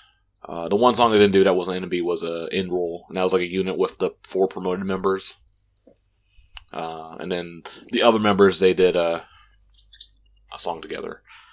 But yeah, overall, I think it was a pretty good show to watch. I watched. Wait, was it Kojirin Center? And then I didn't watch it, but I saw some tweets saying like, "Oh, Kojirin Center is just like so epic." That was Rapon. Well, Rapon was center for the first Rapon and Wakatan, but then actually they rotated the center a few times. I think that's first Rapon, then Wakatan, and then Yucatan, and the promoted members were centers. Yeah, Kojirin has been center for like the regular shows. So yeah, 9th gen, they had a show, so it was good. As basically they announced this last year when they first debuted, like, oh, they're gonna have a special show, and then if you come to that, you got a guaranteed ticket for their actual first anniversary show. And I guess they had enough people for that, and then they sold only Ippon. They didn't have like mobile or ASO fan club ticket sales for that. So but then Yins went to. Yeah, but then on afternoon show there was 30 cancellation. I think wasn't Ryo one of them, or did he go? He didn't go at all. Yeah, I don't know how it works if you had that ticket from last year but didn't apply. Does it count as a cancel or something? Yeah, I don't know. Does it cost a cancel? They just like don't Probably count not. it, right? Yeah. You still had to apply through Ticket Center even if you had that ticket. Yeah. It was like a special 98 ticket essentially. I think it's like one of like the Fukubukuro prizes, like where they let you like one of the prizes is like your Oshi's Seitansai guarantee ticket. Mm. Yeah, I don't know. I never forgot those, so I don't know how it works. But yeah. Yeah, and also they also sold special T-shirt for this show. It's quite funny. Official shirt, not some fan-made bootleg bullshit. Still looks much worse than that.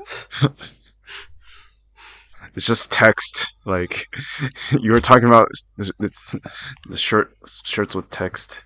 Yeah, it had like a little like green puke stripe on it. Green. Slime green, Nickelodeon slime. But I guess since that's their first anniversary, we like take this moment to I guess like kind of first year review at 9th gen. We usually do this for all the generations. I think when we did 8th gen, it was like way later because just got busy and forgot. So kind of go over the members, how they're all doing. Yo. So I think some of us changed our favorites, and some of us still have our favorites. Some of us still have no favorites. Damn right. Yeah, I think management learned from 8th gen on how to promote 9th gen in general. Because 8th gen was the beta test. Yeah, I mean because it was a very bad beta test though. Because they don't want it to make it Sakatan and Friends for it's management's fault. Yeah, so it's kind of more balanced. Yeah, and members have a chance to sign on some occasion, like Kojirin sign after Kojirin getting center after the second show of 9th gen after some 9th gen getting promoted, and also Nishiyuma also got their part. Yeah, and also I think almost no one, maybe beside only Ryo, that's getting behind too far. Unlike Ryo, Yukino. Unlike 8th gen, which is obvious Sakuchan. It is obvious Sakuchan and Pikarun. Sakuchan, Miyochi, Pikarun. Well, I mean, Pikarun has a reason. right? Like, let's not. And Yukinon too. Yeah, it would be the same thing. I mean, it's an unnecessary. I don't know. I don't think. I think it's an unnecessary like comparison that you're making. Like, if you look at the bottom, then yeah, sure. But like, you know, if you look at the top, then like, you know, 8th gen is killing 9th gen, so you shouldn't really, like, you know, don't throw like stone from glass houses. Yeah, and so like at the beginning, so what, as the 8th gen fan, what pissed me off in the beginning was like trying to make 9th gen seem super special with their like show, and then like the 1 year anniversary thing planned out 1 year in advance. And yeah, you have a few standouts now. Reipon's really popular in the theater and shows in her sales. It's literally just her though. Yeah, so like, but even her SNS numbers are like behind pretty much all 8th gens. Of course, they started later, but they had that weird like trainee bulk account too. Yeah, but even that account only has like 8,000 followers or something. Yeah. So it's kind of a lot of hype just in the echo chamber.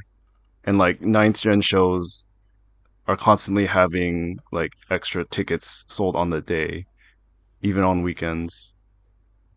So like, I don't deny some of them will do well and get into Senbatsu, like Reipon, and then a few others.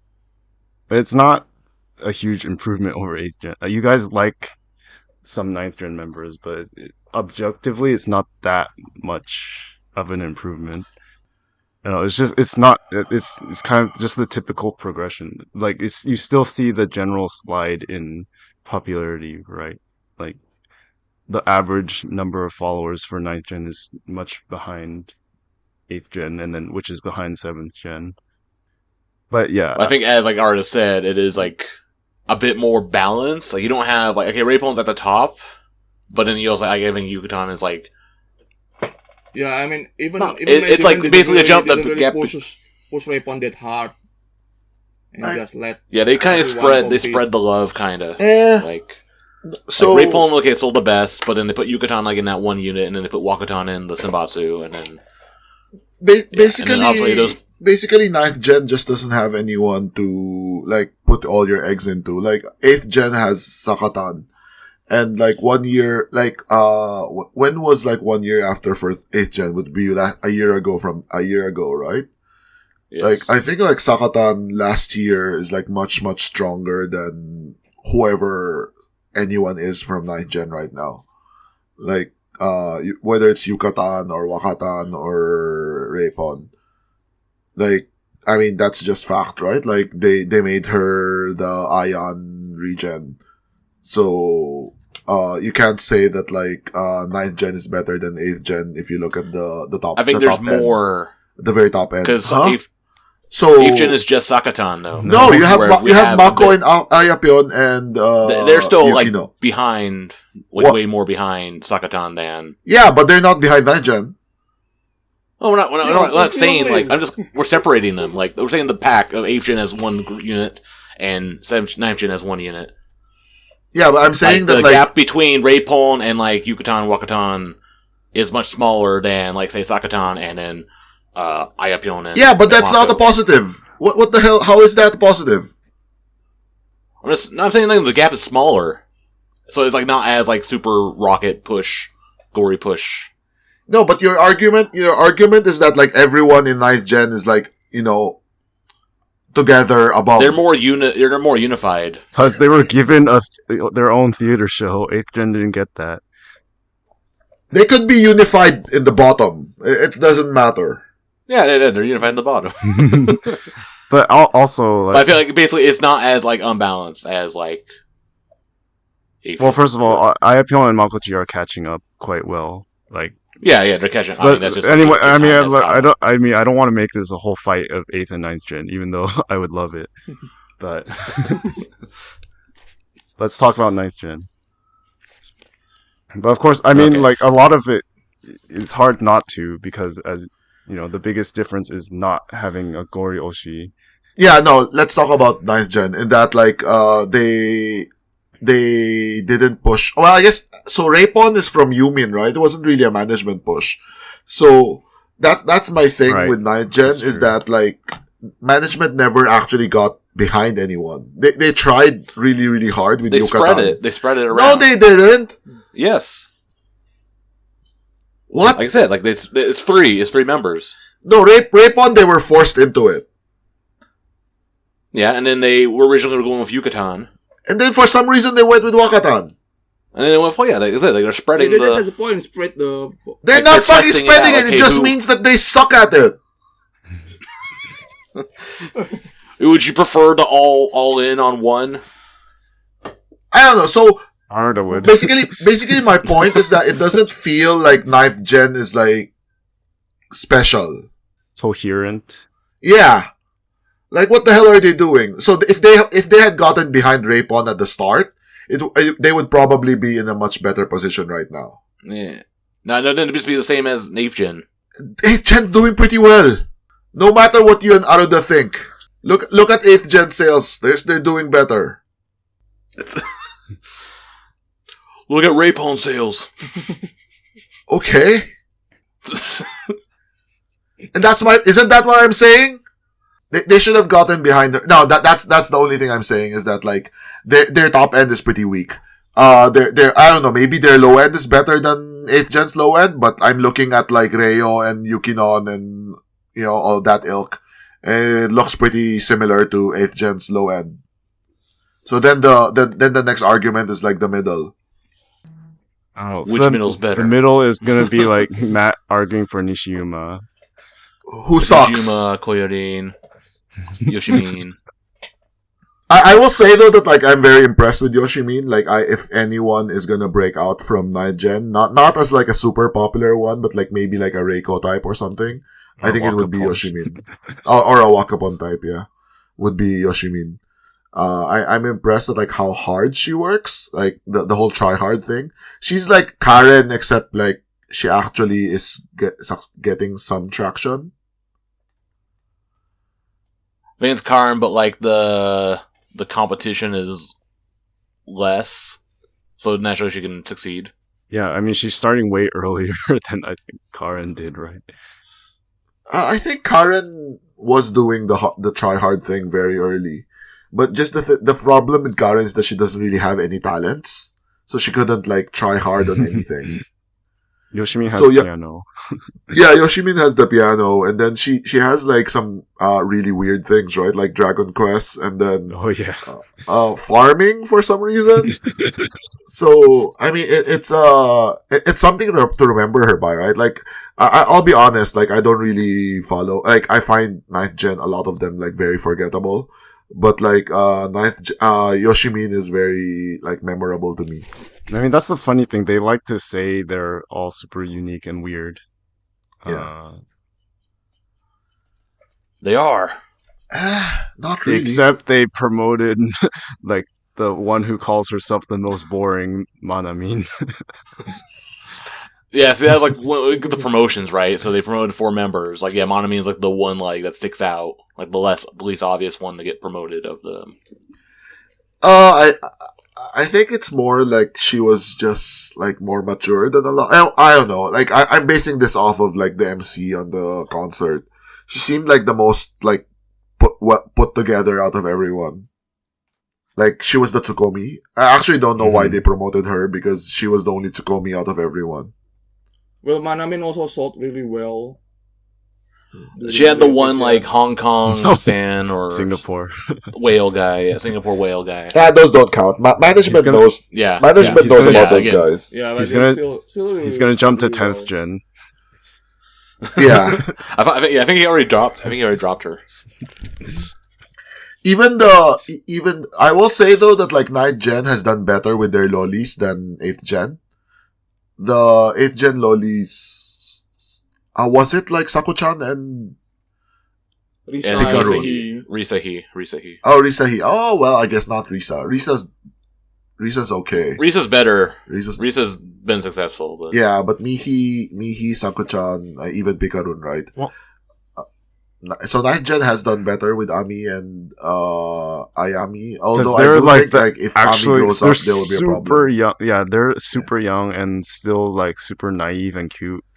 Whereas Mihi is a brat, and then who else? Risa too.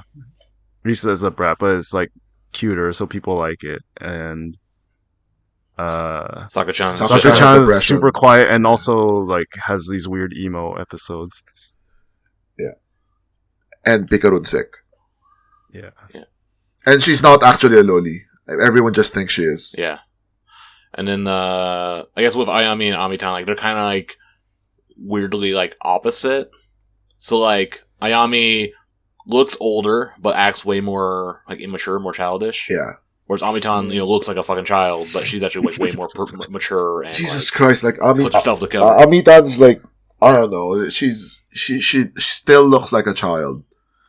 She looks like a child, yeah, but like she is like a really good performer, like really good dancer, really good performer. Yeah. Yeah, and she also quite did well in YN show compared to Sakuchan. I don't know why you hate Sakuchan so much. You keep mentioning her. The comparison is still between Loli, right? I'll just compare those two. I compare Loli with Loli, yeah. Yeah. I wouldn't be surprised like if like Amitan would have been like one of the next ones to get promoted. Like I think she's like pretty like up there in like the rankings of positions. She's performed in B2 and stuff. So yeah. If we go with like the forgettable types in 9th Gen, I think there's a lot though. Like I don't know, maybe it's just me, right? I don't really watch a lot of their stuff, but like what's her face? Well obviously Reio is like, who the fuck are you? And then her only claim to fame is boobs. Yeah. And then there's the other one, Reina. It's like, she's kind of come out more. She's more of a weirdo, a super weirdo. Yeah. It's like kind of her gimmick. She's the one that eats bugs. And then you have like the fiction Shin, right? Like the Yukinon, and then there's who's been sick a lot. Yeah, there's also Misora. Like, I don't know. It's just like, yeah, it just blends together with me. For me, like, obviously, like, Ryopi said she liked Chihi. It's like the first Kohai who ever said they like Chihi. So I was like, oh, I'm interested. And then I even, like, tried to support her during that showroom contest. I ended up in the top 20 or something, just throwing free stars. You gotta calm down, Geoff. But after, I don't know, she just haven't captured my attention. And she has flashes for me. She's really pretty, and then, like, she does well sometimes in YNN, but, like, nothing makes me want to, like, really support her seriously, and I'm never gonna go to a 9th Gen show. So why? Out of spite. I think all of you just hate 9th Gen at this rate. Oh, the 8th Gen hater is speaking though, but no, so, like you guys, I think both of you, like I mean Matt's kinda like in the middle, but like I think both of you take it way too fucking far. Like. I just like to fan the flames. I just like to see the world burn. Is basically my take. I play both sides because I want both of you guys to fail, and then say 7th Gen goes up. And 9th Gen failed, then 7th Gen will come back from the flames. 7th Gen is like this close to being a failed gen, right? Or they might already be actually. Like their top member is like Wakanyan. Well, depends on your definition of top. The top member is actually like Senbatsu position and then sales. Oh, mighty! Oh, sales fuck that. It's still Mew. Well, management hates her, so. Anyway, let's go back to 9th Gen. So yeah, if you talk, I mean. Like some of the members, like I haven't done like my 9th Gen like profile YouTube shorts yet because again it's like so like some of them like it's kind of hard to talk about even for like a minute. See, unless I do like the Sakachan thing where like I talk really slowly. But like again, like I got the Ray. I was like, okay, first few one, okay, like Yucatan, Wakatan, Tena. Okay, I can do this. It's good. So far, so good. Get the Rayo. I'm like, oh fuck, what did I say about? It's like, yeah, again, when we first saw Ninth Gen, like with like I think Ryan and I guess me as well, like we liked Tena, just like what we saw of her because she looks different. Yeah, and like after a year, like she's like very interesting, but very weird. Like she acts very cool, but then she has like really weird like interests and things that she likes. Like she'd be cool, but then also acts like a dork. I think she hasn't. To be quite honest, I think Tena hasn't like developed as much as I was hoping. Yeah. Like, and maybe that's just like, she couldn't catch up with the dancing or whatever, right? But yeah, I don't see a lot in her right now. I mean, she still has a unique look, so maybe she still has like she can still grow into it, but she has a lot of work ahead of her. I feel she likes like very like Garu type, yeah. But then also like acts like sometimes childish as well, immature times too. So it's like, yeah, I was like to say, I pick a lane. She's like playing too many lanes at once. It's kind of hard to like focus on her. Yeah, on what she's trying to do. I mean, she's still new, right? So they're still looking for their lane. That's the thing. Yeah, I want to like her. I've talked to her. I've gone to her meets a couple times, but like, yeah. It's like kind of awkward, weird. How are they in events? I assume that like, obviously Raypon is like queen of handshakes. But I don't know about others. The only ones I've done is I've done Tena, I've done Kojirin, and I've done Nishiyuma. I did Sayuki as well. Sayuki was okay, but it was like kind of like I don't know what to say to you. It's kind of like the problem. Like I want to like you, but also I don't know what to talk to you about really. I see. But like Kojirin is very good. I say she's very pretty in person. she looks better in person than like in like her pictures and like on videos and stuff. That means that just means she needs to do better makeup and use better filters or something. No, all natural. I mean, I saw her in B2, I think, for the first time recently. And she wasn't stunned. She's pretty. She wasn't like stunning. You were just like looking at Yayoi. You don't count. Well, yes. I mean, you like Yayoi. It doesn't count. Like your opinion doesn't count. Period. So, yeah. But yeah, go ahead, Geoff.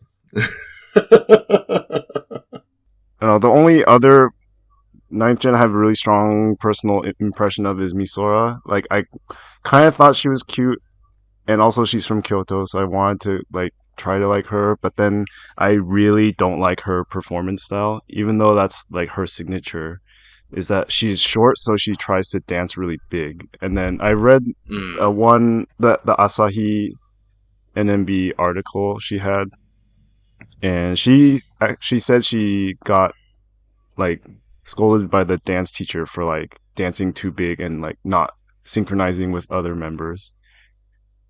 But then like Yumin was like, after she toned it down one day, like Yumin told her like, hey, what's wrong? Like you weren't dancing like yourself or your regular self. So she's like stuck in between, like what should she do? But when I saw her in M, I saw her in Team M once, and I thought, yeah, I don't like this. She's trying too hard. And then whenever I see her in concert, she's also always like dancing so hard that she's scowling. Like it doesn't really look cute and enjoyable. She's kind of like very small and sassy looking. Yeah, she's like the vibe I get from she's like the extra sassy Yamarina, also from Kyoto. I don't know. So like overall, I guess. I mean, I think there's the top. Members. There's the. I mean, you guys can name more individual ones later. But my personal overall impression is that there's the top ones. Reipon, Wakatan, Yucatan. Whether it's a combination of sales and like popularity or like some management pushing, and then a bunch in the middle who are, you know, doing the typical Kenkyusei stuff of, you know, performing in shows. And admittedly, like 8th Gen was also happened to be when I moved to Kansai, and I went to the previous B2 so much, and that's a big reason why I like them. And I don't have that connection with 9th Gen. But like, if I try to look at it objectively, it's kind of like a typical generation. A few outliers at the top, a few really falling behind, and then most of them in the middle are making like okay progression, but they're not going to be like standout stars. A generation of theater girls. That's how NMB operates. Like, you need theater girls, so. And then like unless you go hunting for like the popular ones, more than likely than not, like your Oshi will be like, if you follow someone, a Kenkyusei, that most of them are theater girls, and then sometimes have like some outside work, and you're happy about it. But that's just the journey of the 48 system, I guess. But with NMB, like 95% of the members are basically theater girls because that's all the work they have. Yeah, that's a sad part of like NMB right now, right? Like almost everything is just theater girls now. Well, they still involve a lot of members. They still at least have like Bachi Bachi, Mera Mera, keep the comedy Jesus show Christ. tradition alive. YNN is big. Yeah. At least Non-variety. The silence. the sides. What? I don't get your point there, because that's a theater show. But it's a comedy-based theater show. Okay. Like, it's like, yeah, that's what I mean. Like, you're doing all the goofy songs, and then they do the whole variety corner, you know, in the middle of it. So it's like, yeah, they haven't like. I saw a comment the other day, like how like NMB like abandoned their comedy roots. Like, not really. They're still doing it. It's just, it's not a TV show like a normal, you know. When people say that, they mean TV shows. Yeah. So there's no AK Bingo. Yeah, there's no AK Bingo. No more Manabu. Like, even when we had Manabu-kun, people don't even watch. No, people don't really watch Manabu-kun. So because there's no Mushiguri dodgeball in that, so they don't want to. Shogi. Yeah. It's like NB, like it's like an acquired taste, where like you have to be like smart enough to understand it. Or blowing cockroaches. Yeah.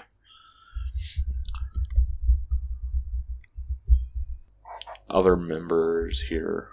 You didn't talk about Sayuki. Kojirin against, like, real quick. I was like, okay. I think like I see like leadership potential in her. Like, I could see her being like another like a captain, like either team captain, or I can even see her being like a Kojirin's replacement. Like, again, I see Kojirin inside her. She looks like young Kojirin, like long hair Kojirin from like, you know, back then. That's what I get kind of that. Yeah, I like Sayuki, but like again, it's like. Geoff, I think, has said he doesn't like Sayuki. He thinks she's fake for big like. Her smile is creepy. it's like Yuina. No, Yuina's smile is nice. Jesus. But I remember like Ryan was even like, I'm not sure he was impressed or whatever, but he was like happy for Sayuki, like in that corner in the Nagisa concert where they did the body swap. Although she got to be center for that unit, even though it was like a joke. I wasn't happy for her. I just said like she was lucky that she had the same name as Nagisa.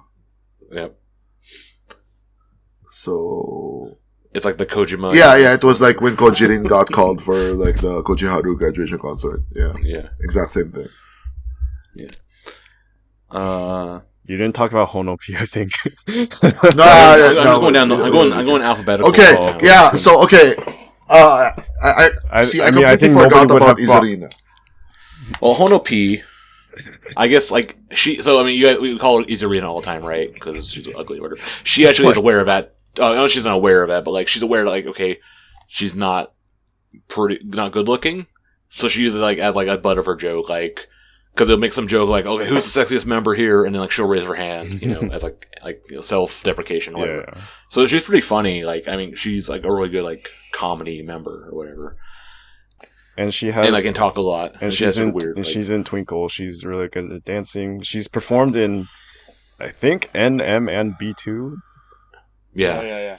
I mean, she's gonna be the theater girl of the group, right? I mean, all of them are theater girls. Theater Megami. Yeah. She's basically Yukino without the charm, and Kimchi Nabe. No, she's more like the next human. Yeah. Mm. Yeah, good at MC and also dance too. Yeah. I will say that, like, at least, we haven't had, like, not since Mighty have we had, like, a member that I would go, what the fuck? So, what's wrong with your face? Christ. No, I say, why did they even get her? No, I mean, it is what it is, right? Who the fuck cares? It's actually funny though, like, Honopi is like Mew's favorite 9th Gen member. Why? Oh yeah. Because like she's funny, I guess. She makes her laugh or whatever. So I guess it's like kind of weird. Okay. Did you miss anyone? Nishijuma's great. That's all that matters. No. Nishijuma's great. She needs to fix her posture. It's awful. She has. You just haven't watched her lately. No, I saw her in the concert. It's still bad.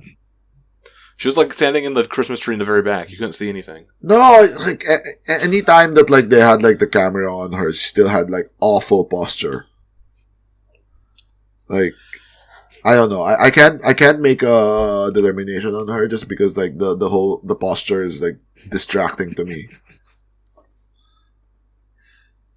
So I think Reiko was like really awkward and like kind of had bad posture back then too, but she cleaned up, transformed herself after that. I think Nishiyuma has a good chance to be like the next Reiko. I hope not. Like that's gonna be like Mitamauception. So doesn't like Nishiyuma like Reiko, not Mitamao, right? Yeah. Yeah, she likes Reiko, yeah. Okay, so actually, it's funny when because she was a sub for that Team M show that, and then that's also the show that Reiko announced graduation at. Yeah. So she got the experience like firsthand. Yeah. But she's really entertaining, like in MCs and stuff, and then the other personal stuff, like the whole gaming and Disney stuff or whatever. She does like the IP gimmick of like the theater, the Disneyland ride impersonation. She does the Jungle Cruise and the Tower of Terror. Is she actually a gamer, or is it like just some bullshit you use to justify that you like her? She's like she's on the game club. More like she's on the game club regularly. Rhythm gamer. So she like she's rhythm games like her main one, but she's like rhythm gamer like. Do you like rhythm games? Do you like Taiko no Tatsujin? No. I'm asking Matt. Yeah, Taiko Drum Master. You like that? Yeah. I don't know. Like I keep saying this. Like it seems like Ayapion is more of a gamer than like all the girls that you like, but you don't like her. But she only likes Splatoon. Yeah. She's good at Mario. And recently Mario, but yeah. I mean, you might also play with like Mario Kart and Wakapon plays a shit ton of games, and you don't like incessantly. I like Wakapon too. Well, that's what art is here for. It'd be too. It's not the Wakapon cast. Might as well be. Like, yeah, right. That's kind of it. We kind of like talked about everyone. Kind of. Unless you have anyone else you want to talk about. Again, like we mentioned like briefly, like okay, Reipon, Yucatan, Wakatan, and Nihei Minami. Yeah, we didn't really talk about them a lot. Like Reipon was center because of Yumin, right? But I think more than the center part, like how she's, I don't know, like so she has a style, I think, that like really, really is attractive to like the Ojisan. I feel like I have a feeling that if you look at her fans, it's gonna be like, Wakapon type sausage party. No, actually, Does she have like female fans? Not sure about female, but actually she has a lot of young male fans. Oh well, because they're trying to do Idol Shikkaku on her. So yeah, pretty much.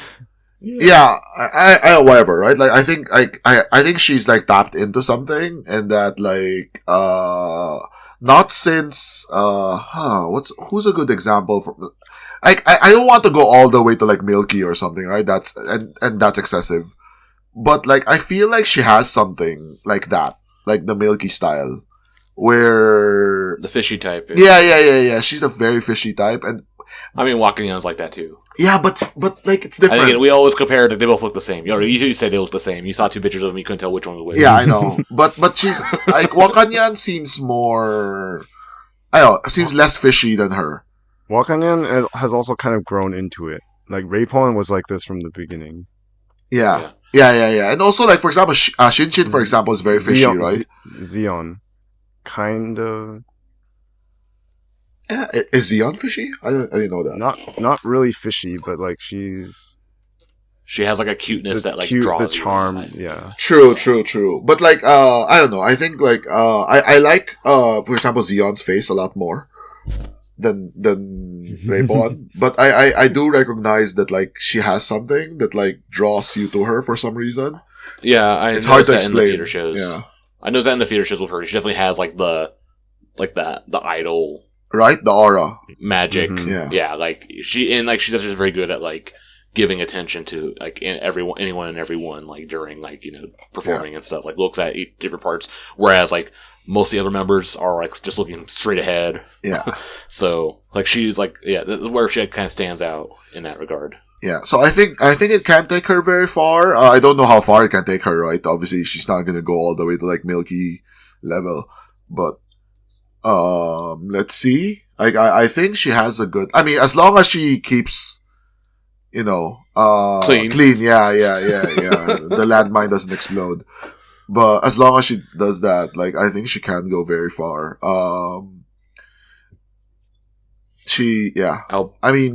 Being part of the visual Senbatsu is a recognition by management of that.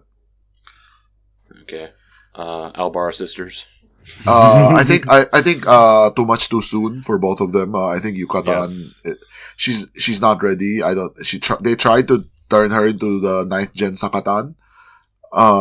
It didn't work. I don't know. I don't actually know why they gave up, but they tried, like gave her like solo songs in concerts.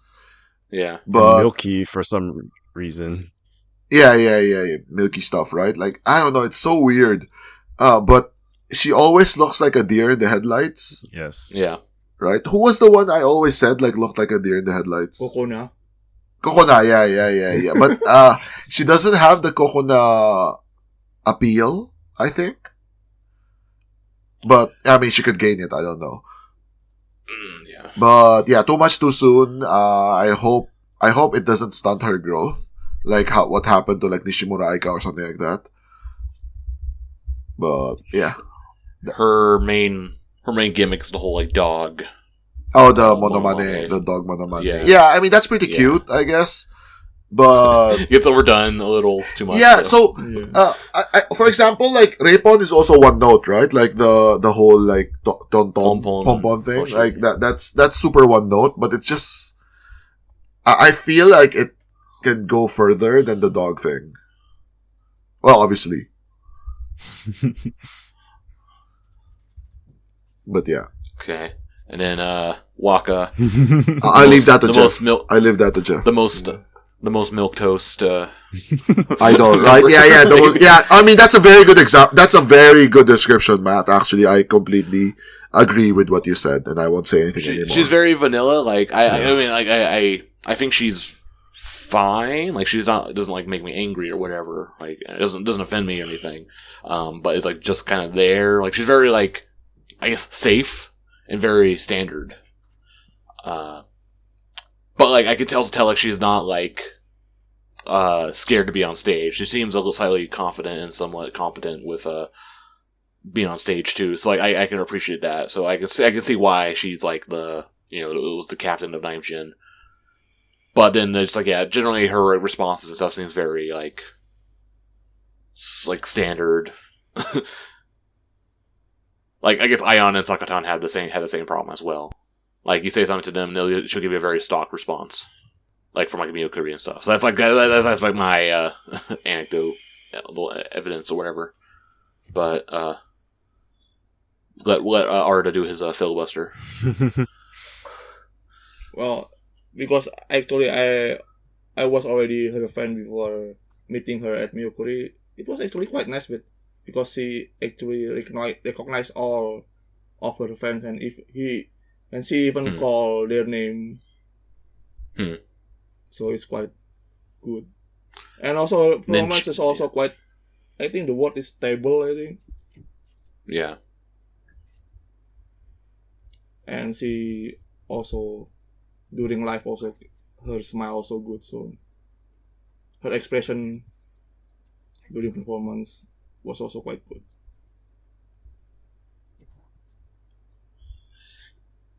Not really like a rookie.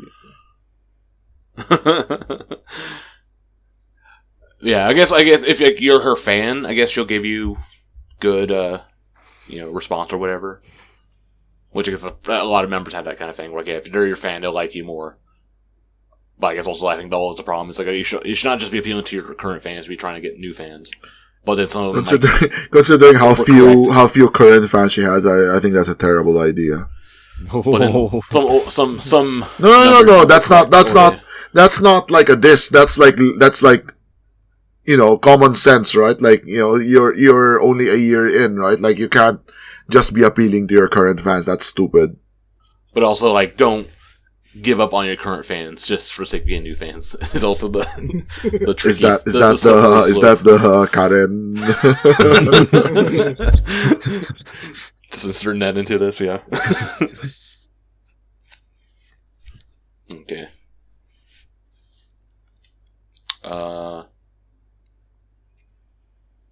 Yeah. Yeah, and I also agree that Yukatan was also better in terms of giving rest rather than Wakatan.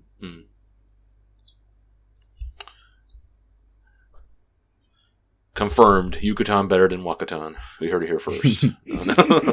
At Res. Yucatan also was better at fishing new fans. Yeah.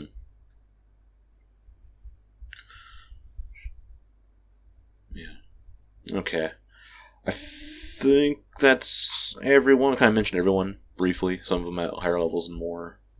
Overall, I mean, I'm satisfied with NMB of 9th Gen. I'm not. I could see. I feel like if say my favorites leave, I think there's still at least a couple in 9th Gen. I could see myself supporting. So I'm not in danger yet. It's kind of my take. Well, I mean, YNN still use them quite a lot in their show. Yeah. So it's good. Can't wait for them to host next year's 24-hour.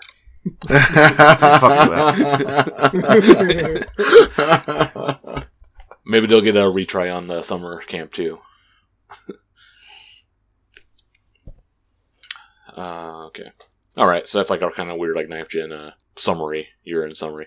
Let's kind of speed through the rest of it. So yeah, NMB had their costume museum. So the encyclopedia that came out on December 26th, they did a Watashi Kai over at Tsutaya Ebisubashi. I went to one of those. Did you go to any of them? Yeah, I went to the museum twice and went to Watashi Kai once at January 13th. 13. Okay, yeah, Saturday. Okay, that's the same one I went to, I think, but you went earlier than me. Yeah, but we went on different slot. Yeah. I wanted to go on the 14th, but the tickets sold out, literally, way too... They don't sold out because of all the Reiko fans. So I didn't get to see Mew, but saw Karen and Sakatan and Kato. Which actually, that Watashi Kai was kind of weird. Because, I think you can tell, if you're a fan of a certain member, then, you'll talk to that member mostly, because it's all talked about all at the same time. Yeah, because it's rather than conveyor belt style. It's kind of like Miyokuri style Watashi Kai. but more. It's more. You're not walking though, because you walk up there and stop, and then talk to them, and then you leave after like 10 seconds or 15 seconds. But like I went there and like I was mostly talking to Karen. I tried to talk to the other two, but like Sakutan didn't really have anything, and Kato was kind of It's like the pair real Hanashikai they did. Remember, like to yeah. Well, you did it with the Zenaku, right? Yeah, to use up our old tickets. Yeah. It was kind of awkward, but it was all right. But yeah. Anyway, we'll talk about the museum.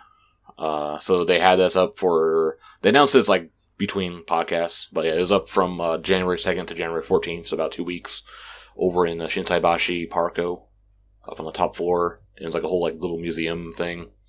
You had to reserve your ticket. They actually had a lottery for tickets, and then they also had like general sales that you had to reserve in advance.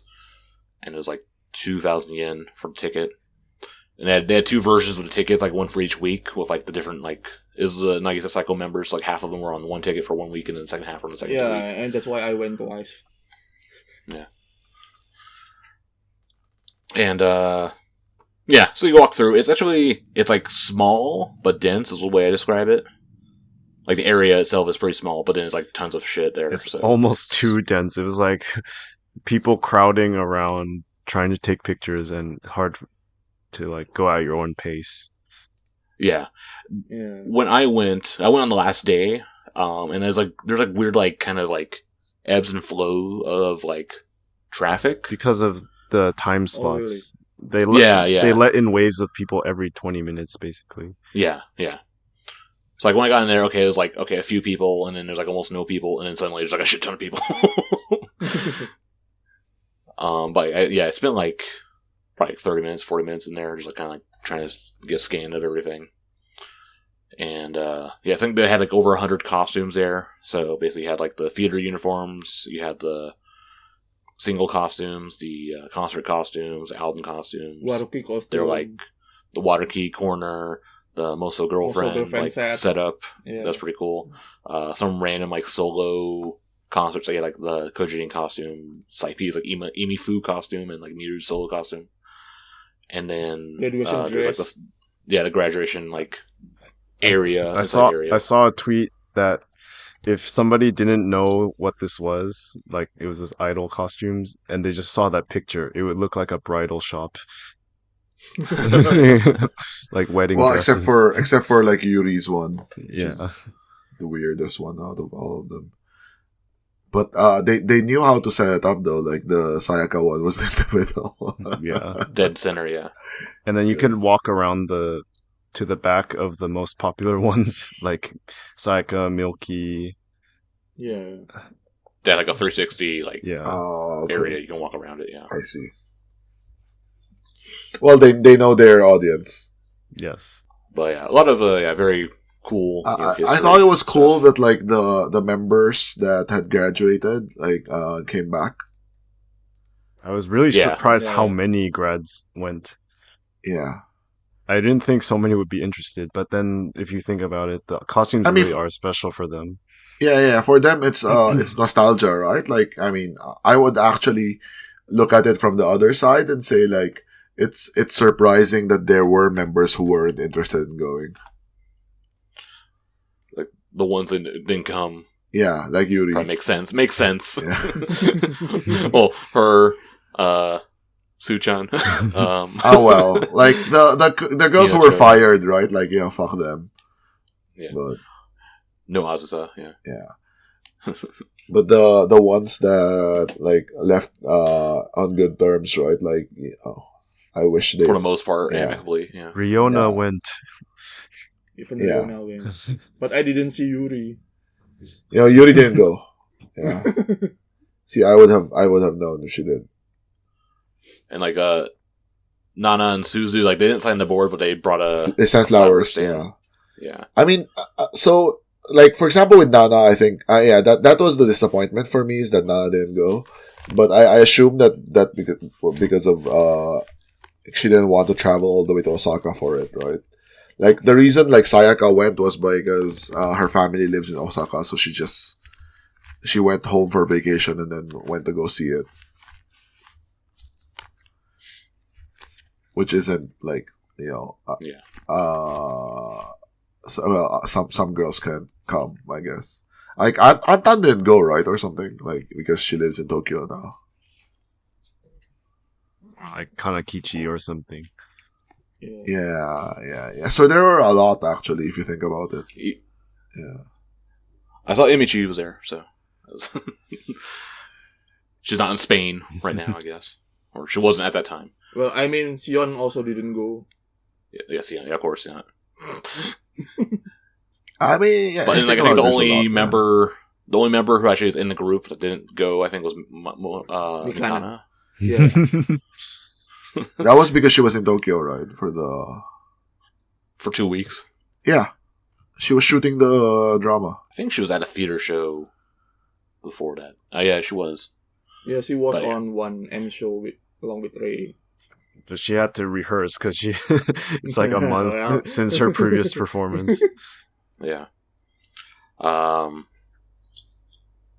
guess the day I went was the last day, but I already went through and I was outside like doing stuff, and like I saw like Kinoshita Momoka go in. Oh, you were. Like I saw this girl like with pink hair and like the big like priority. Oh, you were there with when she was posing for actually in photos. Yeah. Like I started to go inside. Like I started going through the exit. Oh. I'm like, oh, okay. And I saw like a few other girls go in as well. I think So. Yeah, it's cool that Momoka allowed taking her photo. But yeah, it was definitely a very cool thing. I mean, sucks that it was only like 2 weeks, very short, but I think it did quite well though. Mm-hmm. Yeah, I think 2 weeks is quite long. Also, they sold goods, and all of it was like most of it sold out by the time I went. Yeah, the cool thing was just being in that environment surrounded by NMB costumes and seeing them up close, taking pictures. Yeah. The funny thing was I saw girls like taking upskirt photos of the costumes. Guys can't do that.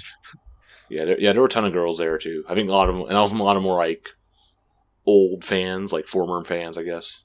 I saw them like taking pictures with like a picture of like with like an Ocarina photo or something. And yeah, and I saw a photo. The girls using manju goods as a head replacement for the costume. Oh. Yeah. So yeah, it's a fine thing. But it's like it's like Reiko's like last hurrah, I guess, because she was like want to kind of like organize this whole thing. Even like the day before that it was open, she like did like a showroom stream of like. Let's not oversell it. She didn't organize the whole thing.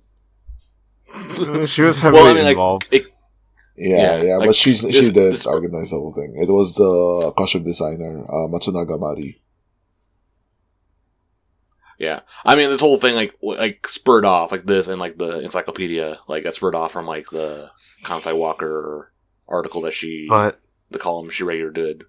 With that article also has Karin, but where was she in this? She was at one of the Watashi guys. Did Karin? I mean, Did Karin go? No. Yeah. Okay. Yeah, she signed the time bomb. Yeah, only Mikana didn't go. I see. Yeah, Mikana's the only one that didn't go in the group. Yeah, Karin signed it, and she wore like the time bomb costume. Yeah, she had a reason to go. But it was just Yumin's costume was the only one on there. Not all of them. And Chihi's non-battle cloak. Should have kicked it. No. Alright, so yeah, that's gonna do it for the podcast. Talked about a bunch of news and things that happened in the past month or so. If you have a question or a comment for the show, tell us about what you think about like the new visual stuff. If like you are an international overseas fan and you want to come to see the theater, tell us what you think about the NMB's push of promoting to international fans. What do you think about like this like new visual Senbatsu and stuff, or any of those stuff that we talked about in the show? Yeah. So thanks for listening, and we'll see y'all again next time.